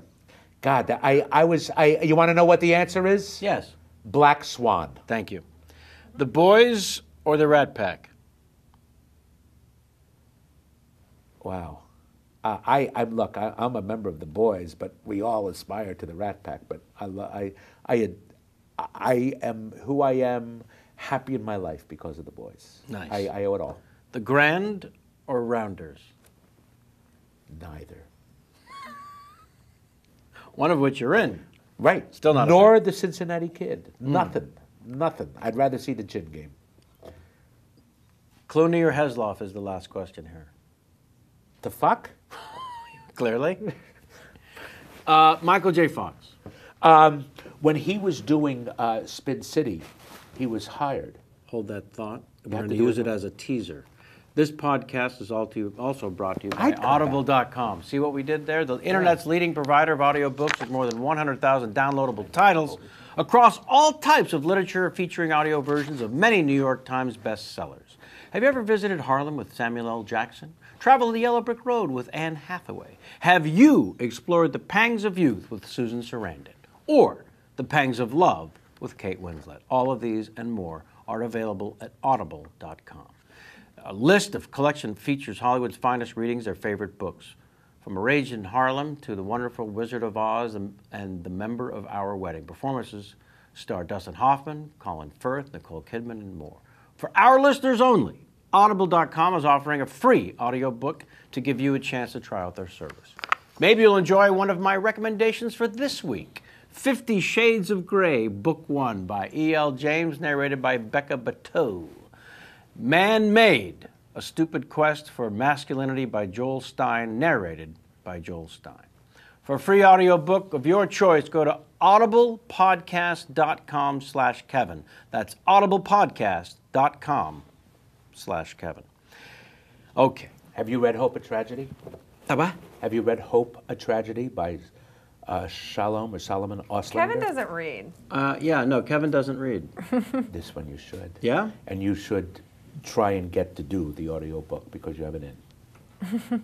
Because I have an in with the Audible people? My guess, Audible Books.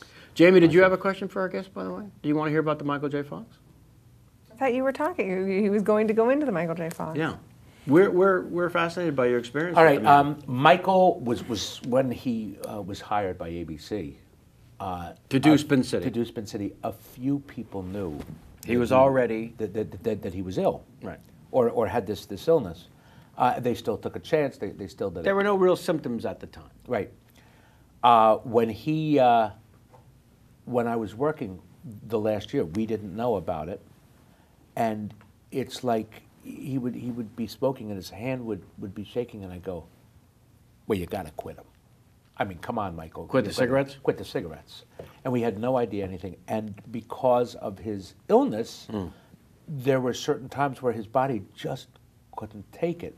So he would have to go get massages, or he would have to go and have the meals, or take the vitamins, or do whatever had to be done. But I didn't know that. Now, you do a sitcom. A sitcom, you start at 10 in the morning, you're out of there by 1 or 2. Well, because of the schedule that his body was keeping, not that Michael was keeping, but that Michael's body was keeping, we would be there from 9 in the morning and sometimes till 4, 5, 6. I would curse him so I go, we're doing a fucking sitcom. Because you thought he was being a diva? That's correct. Oh, my. Isn't that funny? Yeah. And so you can imagine. What is his problem, Right. you would say? And I would go, stop it already, stop it. I remember one time. He thought he was being a dick. I did. Yeah. And I used to yell at the AD, you know, at first. I'd go, what? And I couldn't go away because what if Michael became fine? What if he shows up today? No. If we didn't know, I mean, he didn't know. Is this going to take half an hour? Is this going to take an hour and a half? We don't know. So I couldn't go away. I would have to stay there. We were in New York at Chelsea Piers. His diva activities, or so you thought, Right. were holding you up and ruining the experience for you. Right. And so I would. Did someone eventually clue you in? Well, of course. They told us. But here's one thing. I remember he was once trying to do. There's an episode where he's doing a mime in a box, and he literally, his body wouldn't let him do it, and so he got angry. And it's horrible.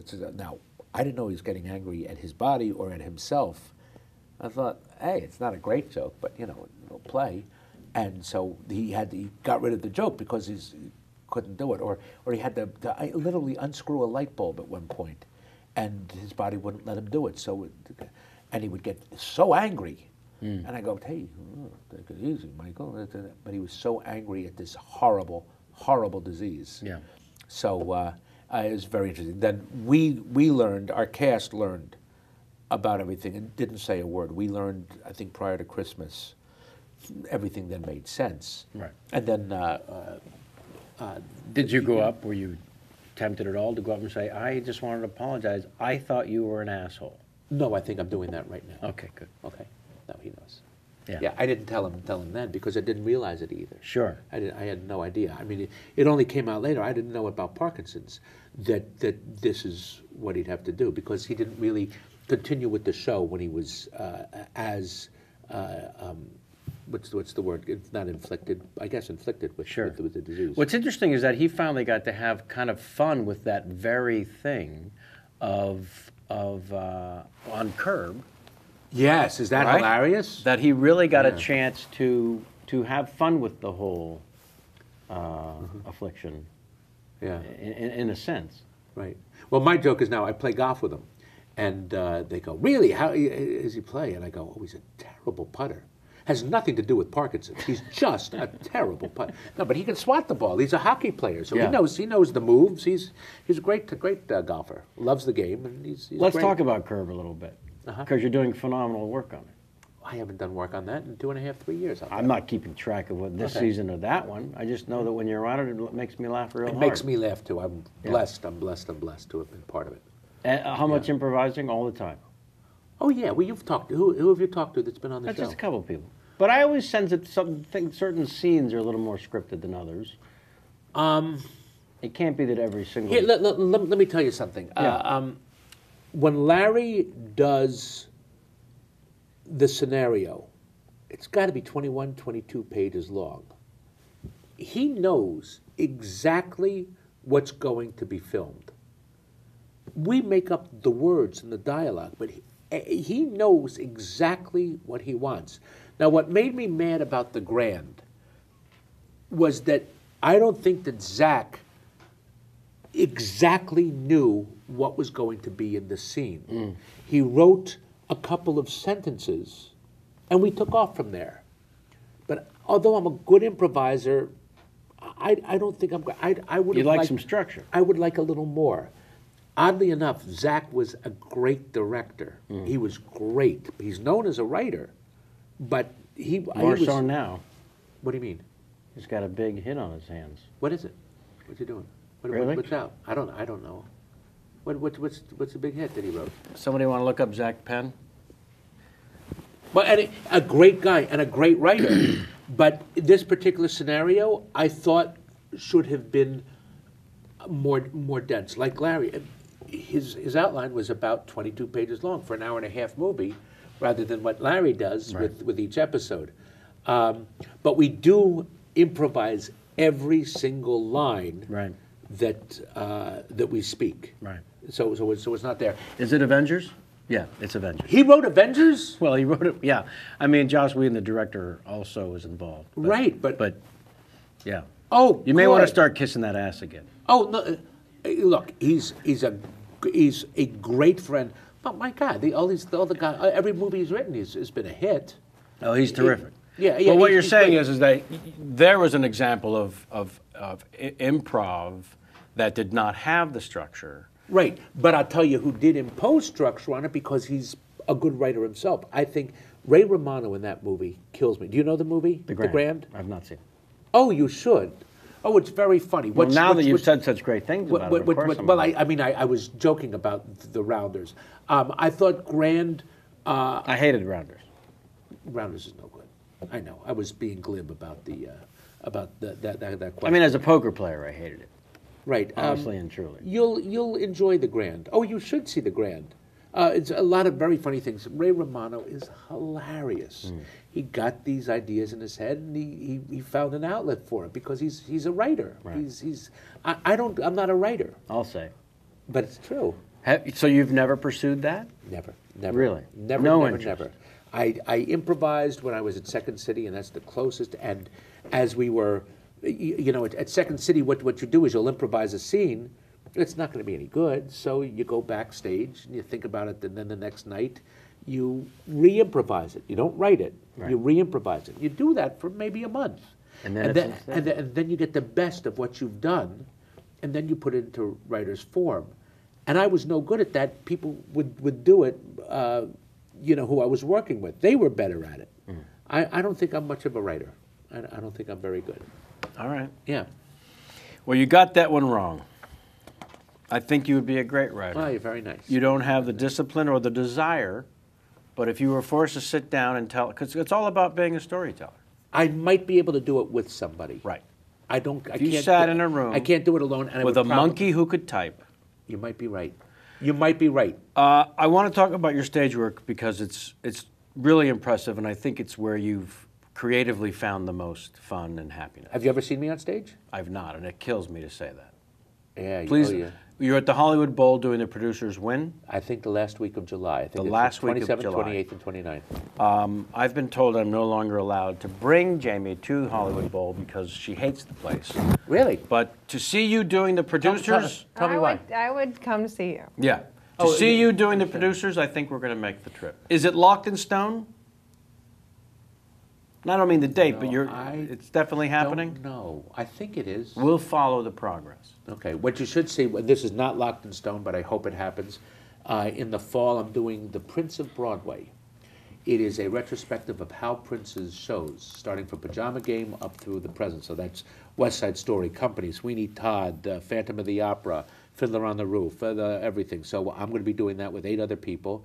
That's a great show. Then That's going to be amazing. amazing. And then what I'm hoping, I don't know, but I might be doing a show that I did once before at Williamstown called The Big Knife, which you would be great in. Right?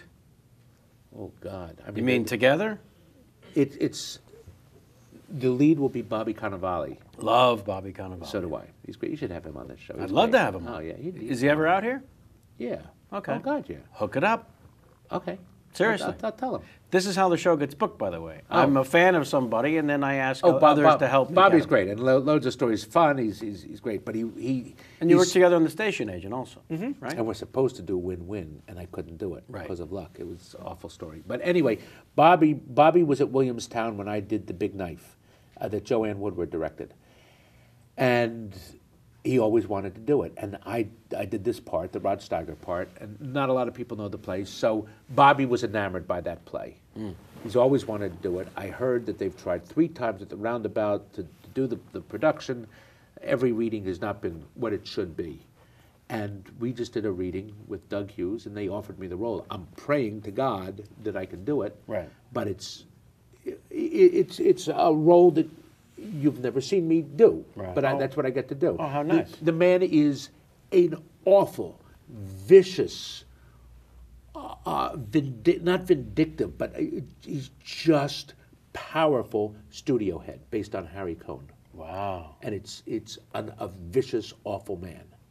And I loved. It's a great And role. you killed it, and they offered it to you. Well, and I heard that they might have been Mandy Patinkin, but then he couldn't do it, or maybe they want. I don't know. But so I'll do it. Well, let's hope I can do it. What is it about the theater for you that makes it the most magical playground? Gosh, I Because you've done so much television and film, and there's the opportunity. Let me get another take. Can I try that again? But not on stage. right. You get to go back every night. Oh no, I'm saying on stage you get to go back every night. You get to go back the next night, but you got to do it that night, straight through, live. And That's you know what? Honestly, But is that still thrilling? Kevin, that is like asking, how do you memorize the lines? Yeah, I'm not. It's not that. It's It's you get one pass at it tonight, right. right? You may not. Joanne Woodward, not. I read what she said about this. Did not tell it to me while we were doing Big Night. But Joanne Woodward said, I'm lucky if I'm great twice a week. I've heard golfers say, I'm lucky if 4 of my shots are fantastic during a round. You're not going to get great every night. The audience doesn't know that, but they're not going to get great every night. When you go on stage, I'm going to take the biggest example I can take, Willie Loman. Here's a man who goes through the life of a man, having affairs, having kids, the slow disintegration of years, All in one play. all in 2.5 hours. Right. I once stayed over Bonnie and Murph's place in Chicago, and Buddy Hunt, John Murphy. right, and I by chance put a stain on the rug. I spilled something. That doesn't sound anything like you. And I went to look around. There was no soap. I didn't know what to do, so I got some shampoo and I just put a little bit and I started rubbing. And I started rubbing. Turn into a rubbing. big stain. This big. Yeah. Huge. A little drop is this huge. That's what doing theater's like. You just get 2.5 hours, but it's a lifetime. To make the biggest mess possible. Sometimes, yes, but But that high wire act. and like doing the producers is not just like Willie Loman. This is a guy who's filled with love. He wants tits and he wants money and he wants a big hit. I mean, these are enormous desires, and you got to feel them for 2.5, 3 hours. I lost 30 pounds doing it. It's exhausting. Did you? And it's fun. And you get to express it in lines that are very funny, Right. that are so much better than anything you could make up. In song, I mean, you get to do Well, a you don't musical. mean me. You mean you as in one. Yes. Right.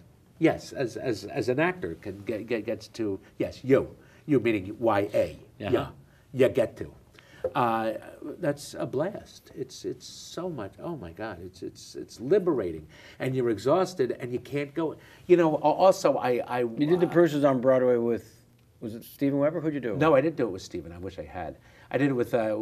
Eventually, I did it with over 8 people. Right. I did it with Hunter Foster, Alan Ruck, Roger Bart, and I'm doing. I think Roger is going to be doing Carmen Gia, which is the role he was nominated for a Tony for, doing Carmen Gia. But I did it. He asked to do Leo. Right. Did it with him. And Mel Brooks comes around during the production? No. He was done with it already. Yeah, I remember that Mel has seen me. He and Ann came to see me do a play in Sag Harbor, Bay Street Theater. Oddly enough, I was playing a producer, but it was an English play. It was a Stoppard play. And Annie really liked me. She's the one who really liked me. And Mel came backstage, and he goes, "You're going to do the producers." I had auditioned for like the Road Show anyway. So he said, "You're going to do the producers." And he saw it one night with me in it. Annie was there. It was in January, and she just got a kick out of me. She really did. Yeah. Mel never came around. She was both of them. They're great. Yeah. He really he adored her, and I saw why. But she liked me, so of course I'm going to like her. Right. But she was really. I mean, look, I loved her as an actress, but she would talk to me, and she was really good to me. That's nice. Yeah. She was very nice. How well do you know Mel?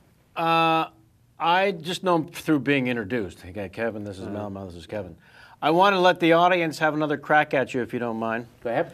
This is a Tweet 5 again. T5 forever now. From @Joel Hinojosa, or Hinojosa, either one, not a name. Ready? Voice acting or acting? Acting. Coen Brothers or Christopher Guest?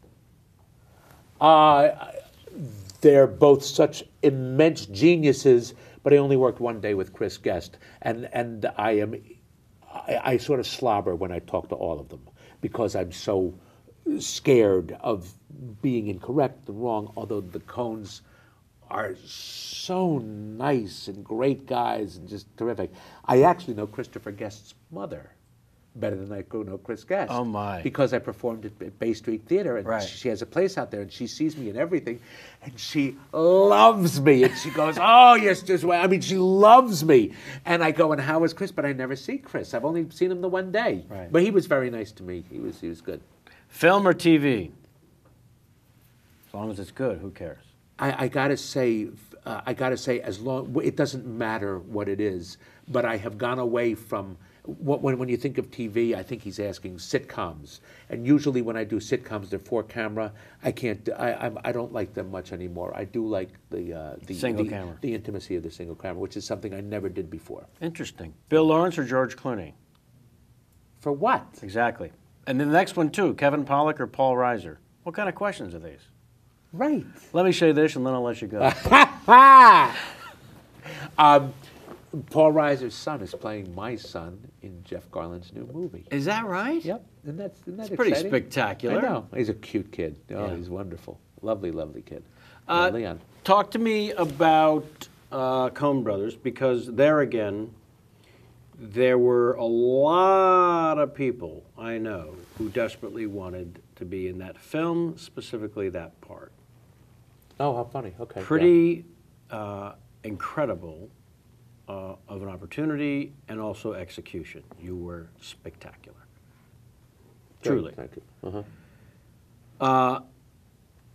So you've been asked, of course, many times, based on the dossier, what it's like to work with them, and repeatedly you have said they're unbelievably smart guys. And there's just a sense, I've met with them many times now, there's just Why? a sense Why have about you them, met with them? on various projects. Mm-hmm. There's a sense about them that they are not just incredibly smart, and this is the part that grabs me, how truly original their voice is. Mm-hmm. And in what we do, that's the coveted Sure. arc. Sure. You know, that's the Yeah. The I know. unattainable. It's like my joke is that no matter what crap I do for the rest of my life, You've when got the that. coffee table book about the Coen Brothers comes out, I'm in it.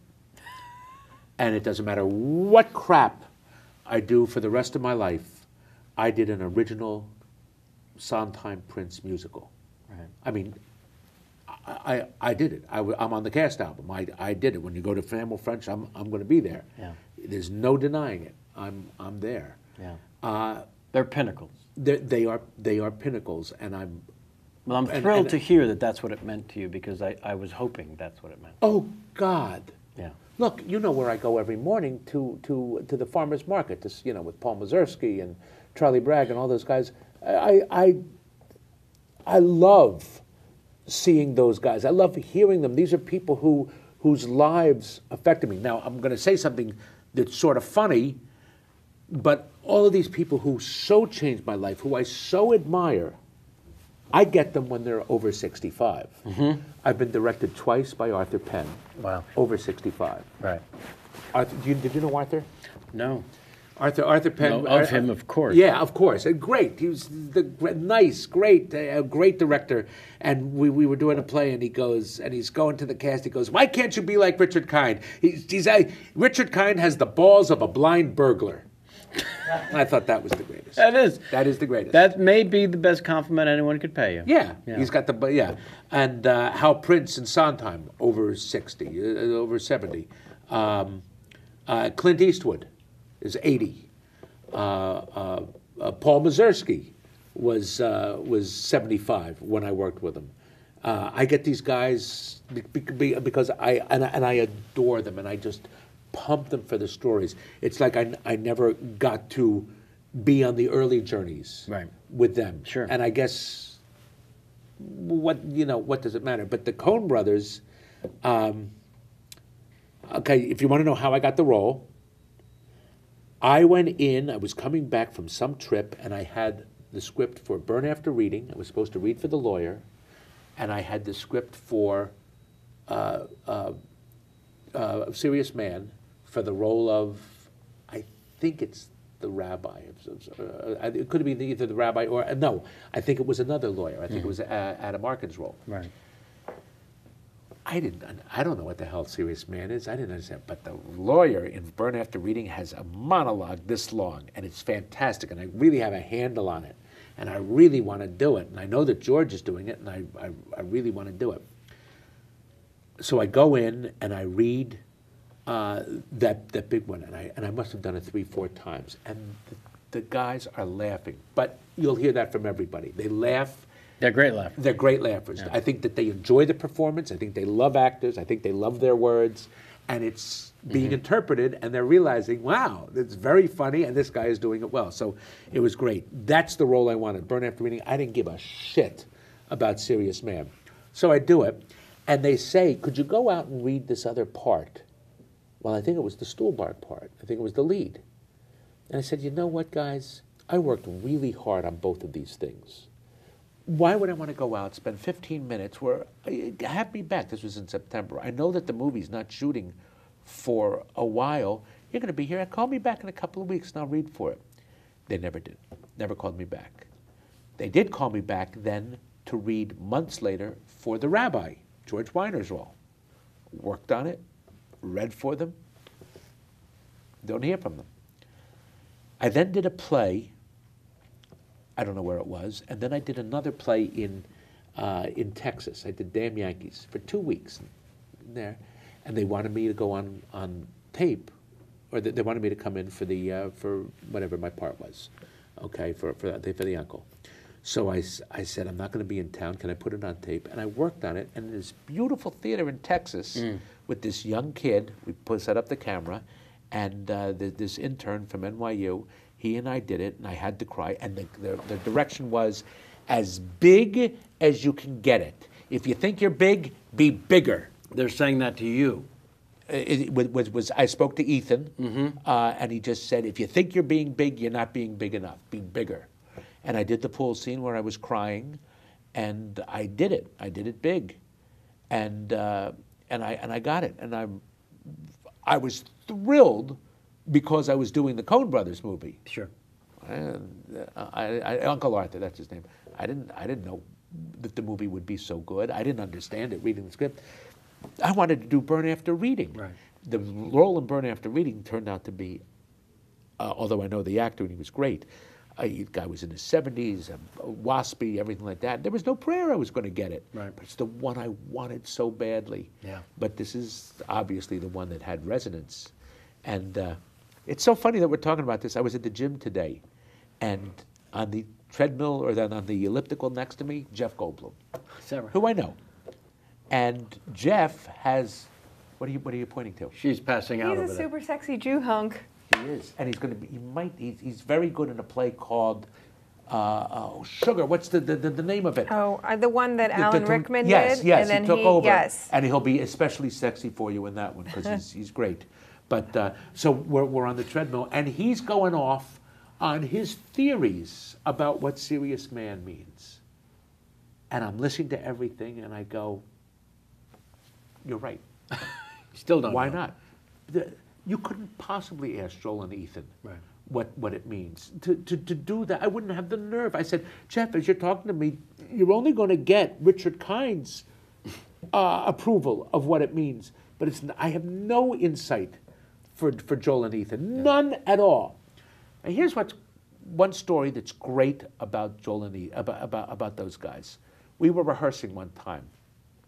And I started talking because Uncle Arthur is such an unusual man, that I somewhat based it on some of the bartenders Really? who used to be at Second City. Brilliant, brilliant guys. Brilliant. Sad lives because their lives went down the drain with drink. But you talk about philosophy, you talk about history, you talk about movies or politics. Much smarter than anything that you could ever come up with, especially this guy named Clark. And they're all deceased now, but they were brilliant guys. So I based it on them. And there was one guy who was an actor in Second City who went crazy, literally crazy. And he had to go to an asylum. But his mind was genius, hilariously funny. If you thought the joke I told was in bad taste, you should see what he came up with. And he had this nervous habit where if this was a wall, usually I would go up to the wall, but I'm not going to stand because of the mic. If this was a wall, he would go and he would go. His arms at the side, but this is what he was doing. And then he would just walk away and go and do the show. So there was some sort of synapse. So I told him this story, and I said, "Wouldn't that be interesting to use for Uncle Arthur?" And Joel said, "Yeah, it's great. That's so interesting. Yeah."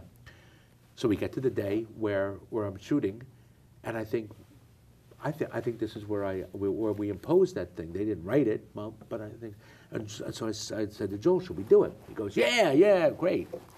And I go up to the wall, and he says, "Let me take a look," and I do it, and then I start running away.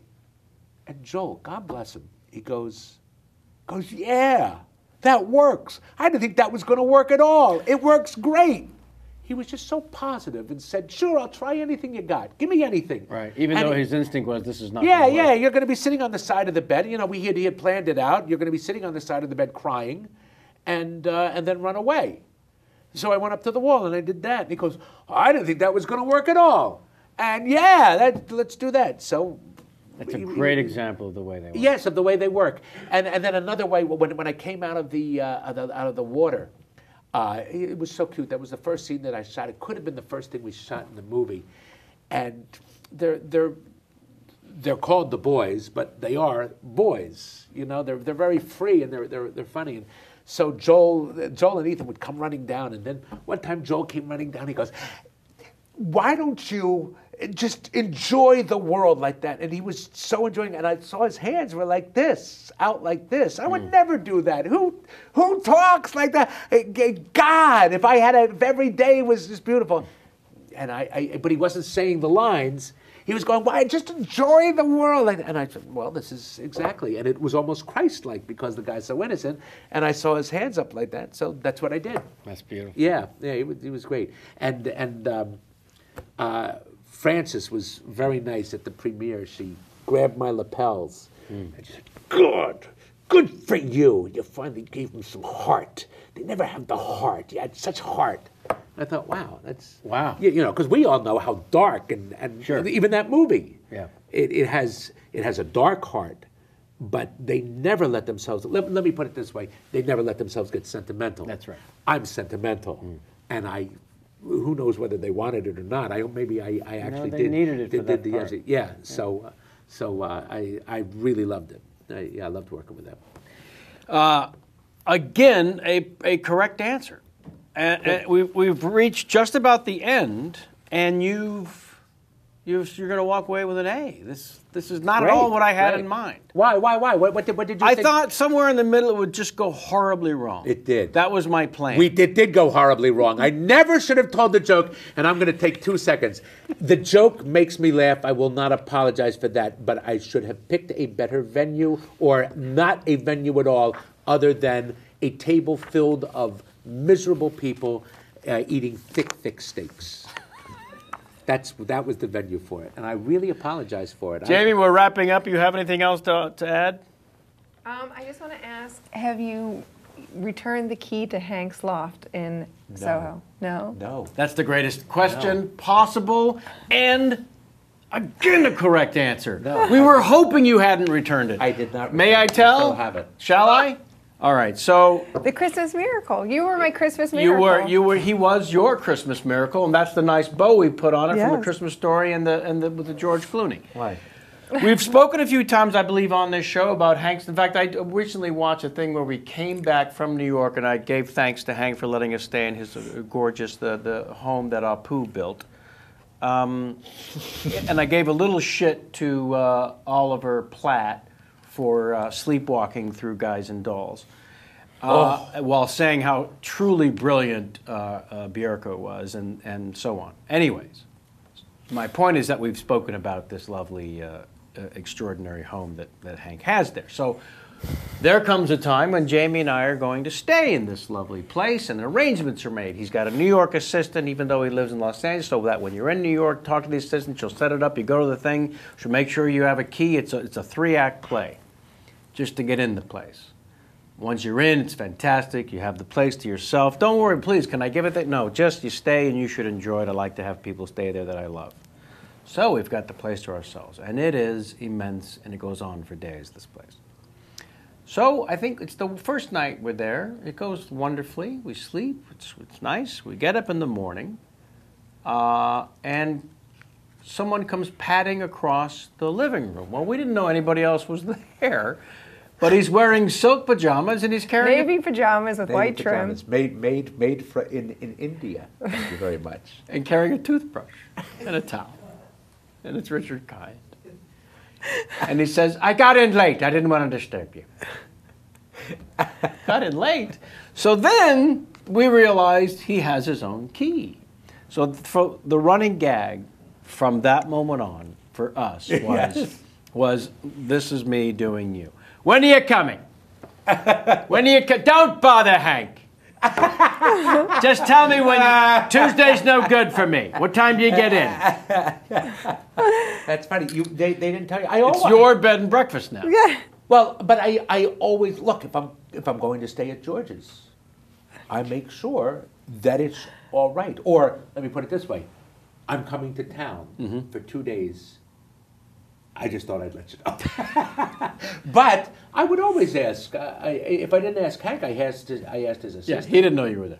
Hank did not know, but his assistant did. His assistant had to have known it.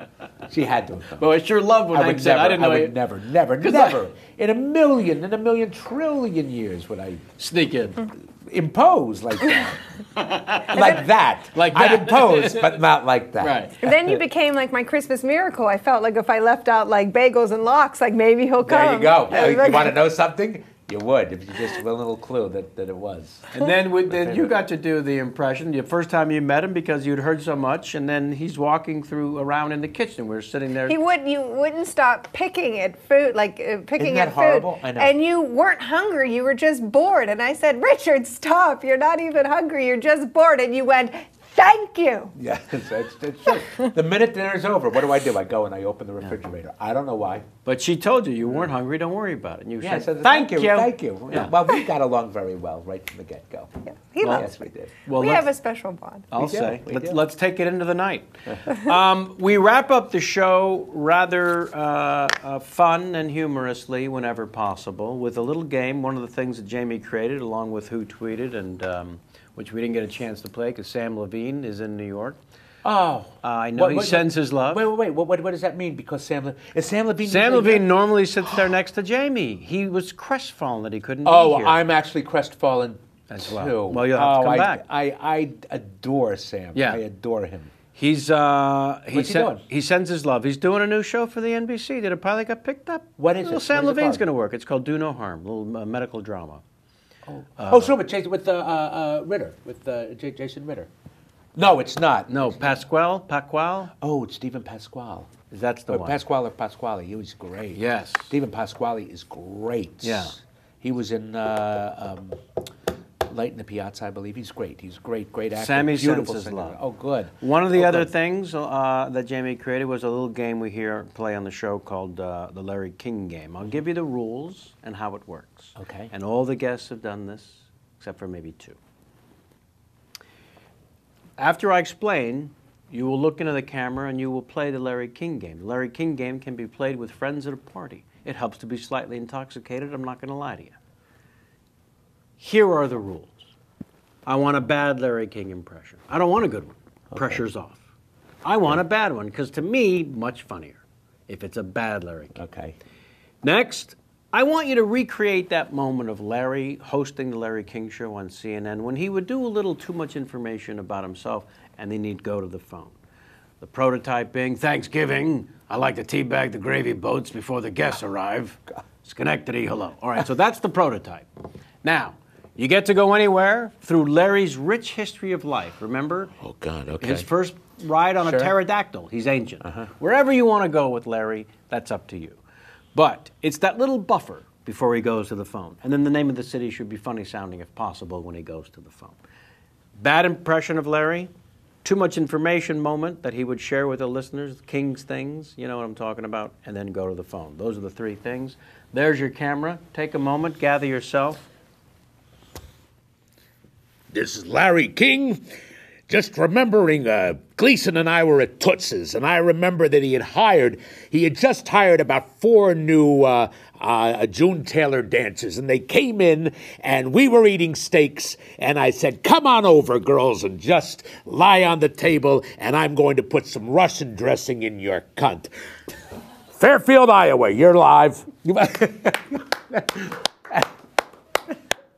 That, ladies and gentlemen, is how you play the Larry King game. Could not ask for more. You see, you just go. Fun? Yes, it's fun. Now, can you believe we went 2 hours? I can't believe it. Thank you so much. Thank you. Honestly, Thank you. It was and fun. truly. It was worth the wait. I'm sorry I didn't do this earlier. I know that No. Listen, whenever this happens, it happens. Good. And just lovely to Anytime. Thank you. Yeah, totally. All right, sit there uncomfortably while I say goodbye to the folks. My endless thanks to our guest today, the legendary Richard Kind. Please go see him at the Hollywood Bowl in July if you can, and then stay tuned for the rest of it as he makes his way back to Broadway. We'll keep you informed as I get more information about it. I want to thank Dr. Chen here in the studio, as well as Jamila. Thank you, doll. Out there, we've got the Justin Weiss, we've got Josh Negron, we've got J-Mac, Jason McIntyre, Samantha Ward on makeup. Elaine Ewing is our social media executive producer. I'm sure I'm forgetting someone because that's what I do. I always forget someone. And to that person, I say thank you.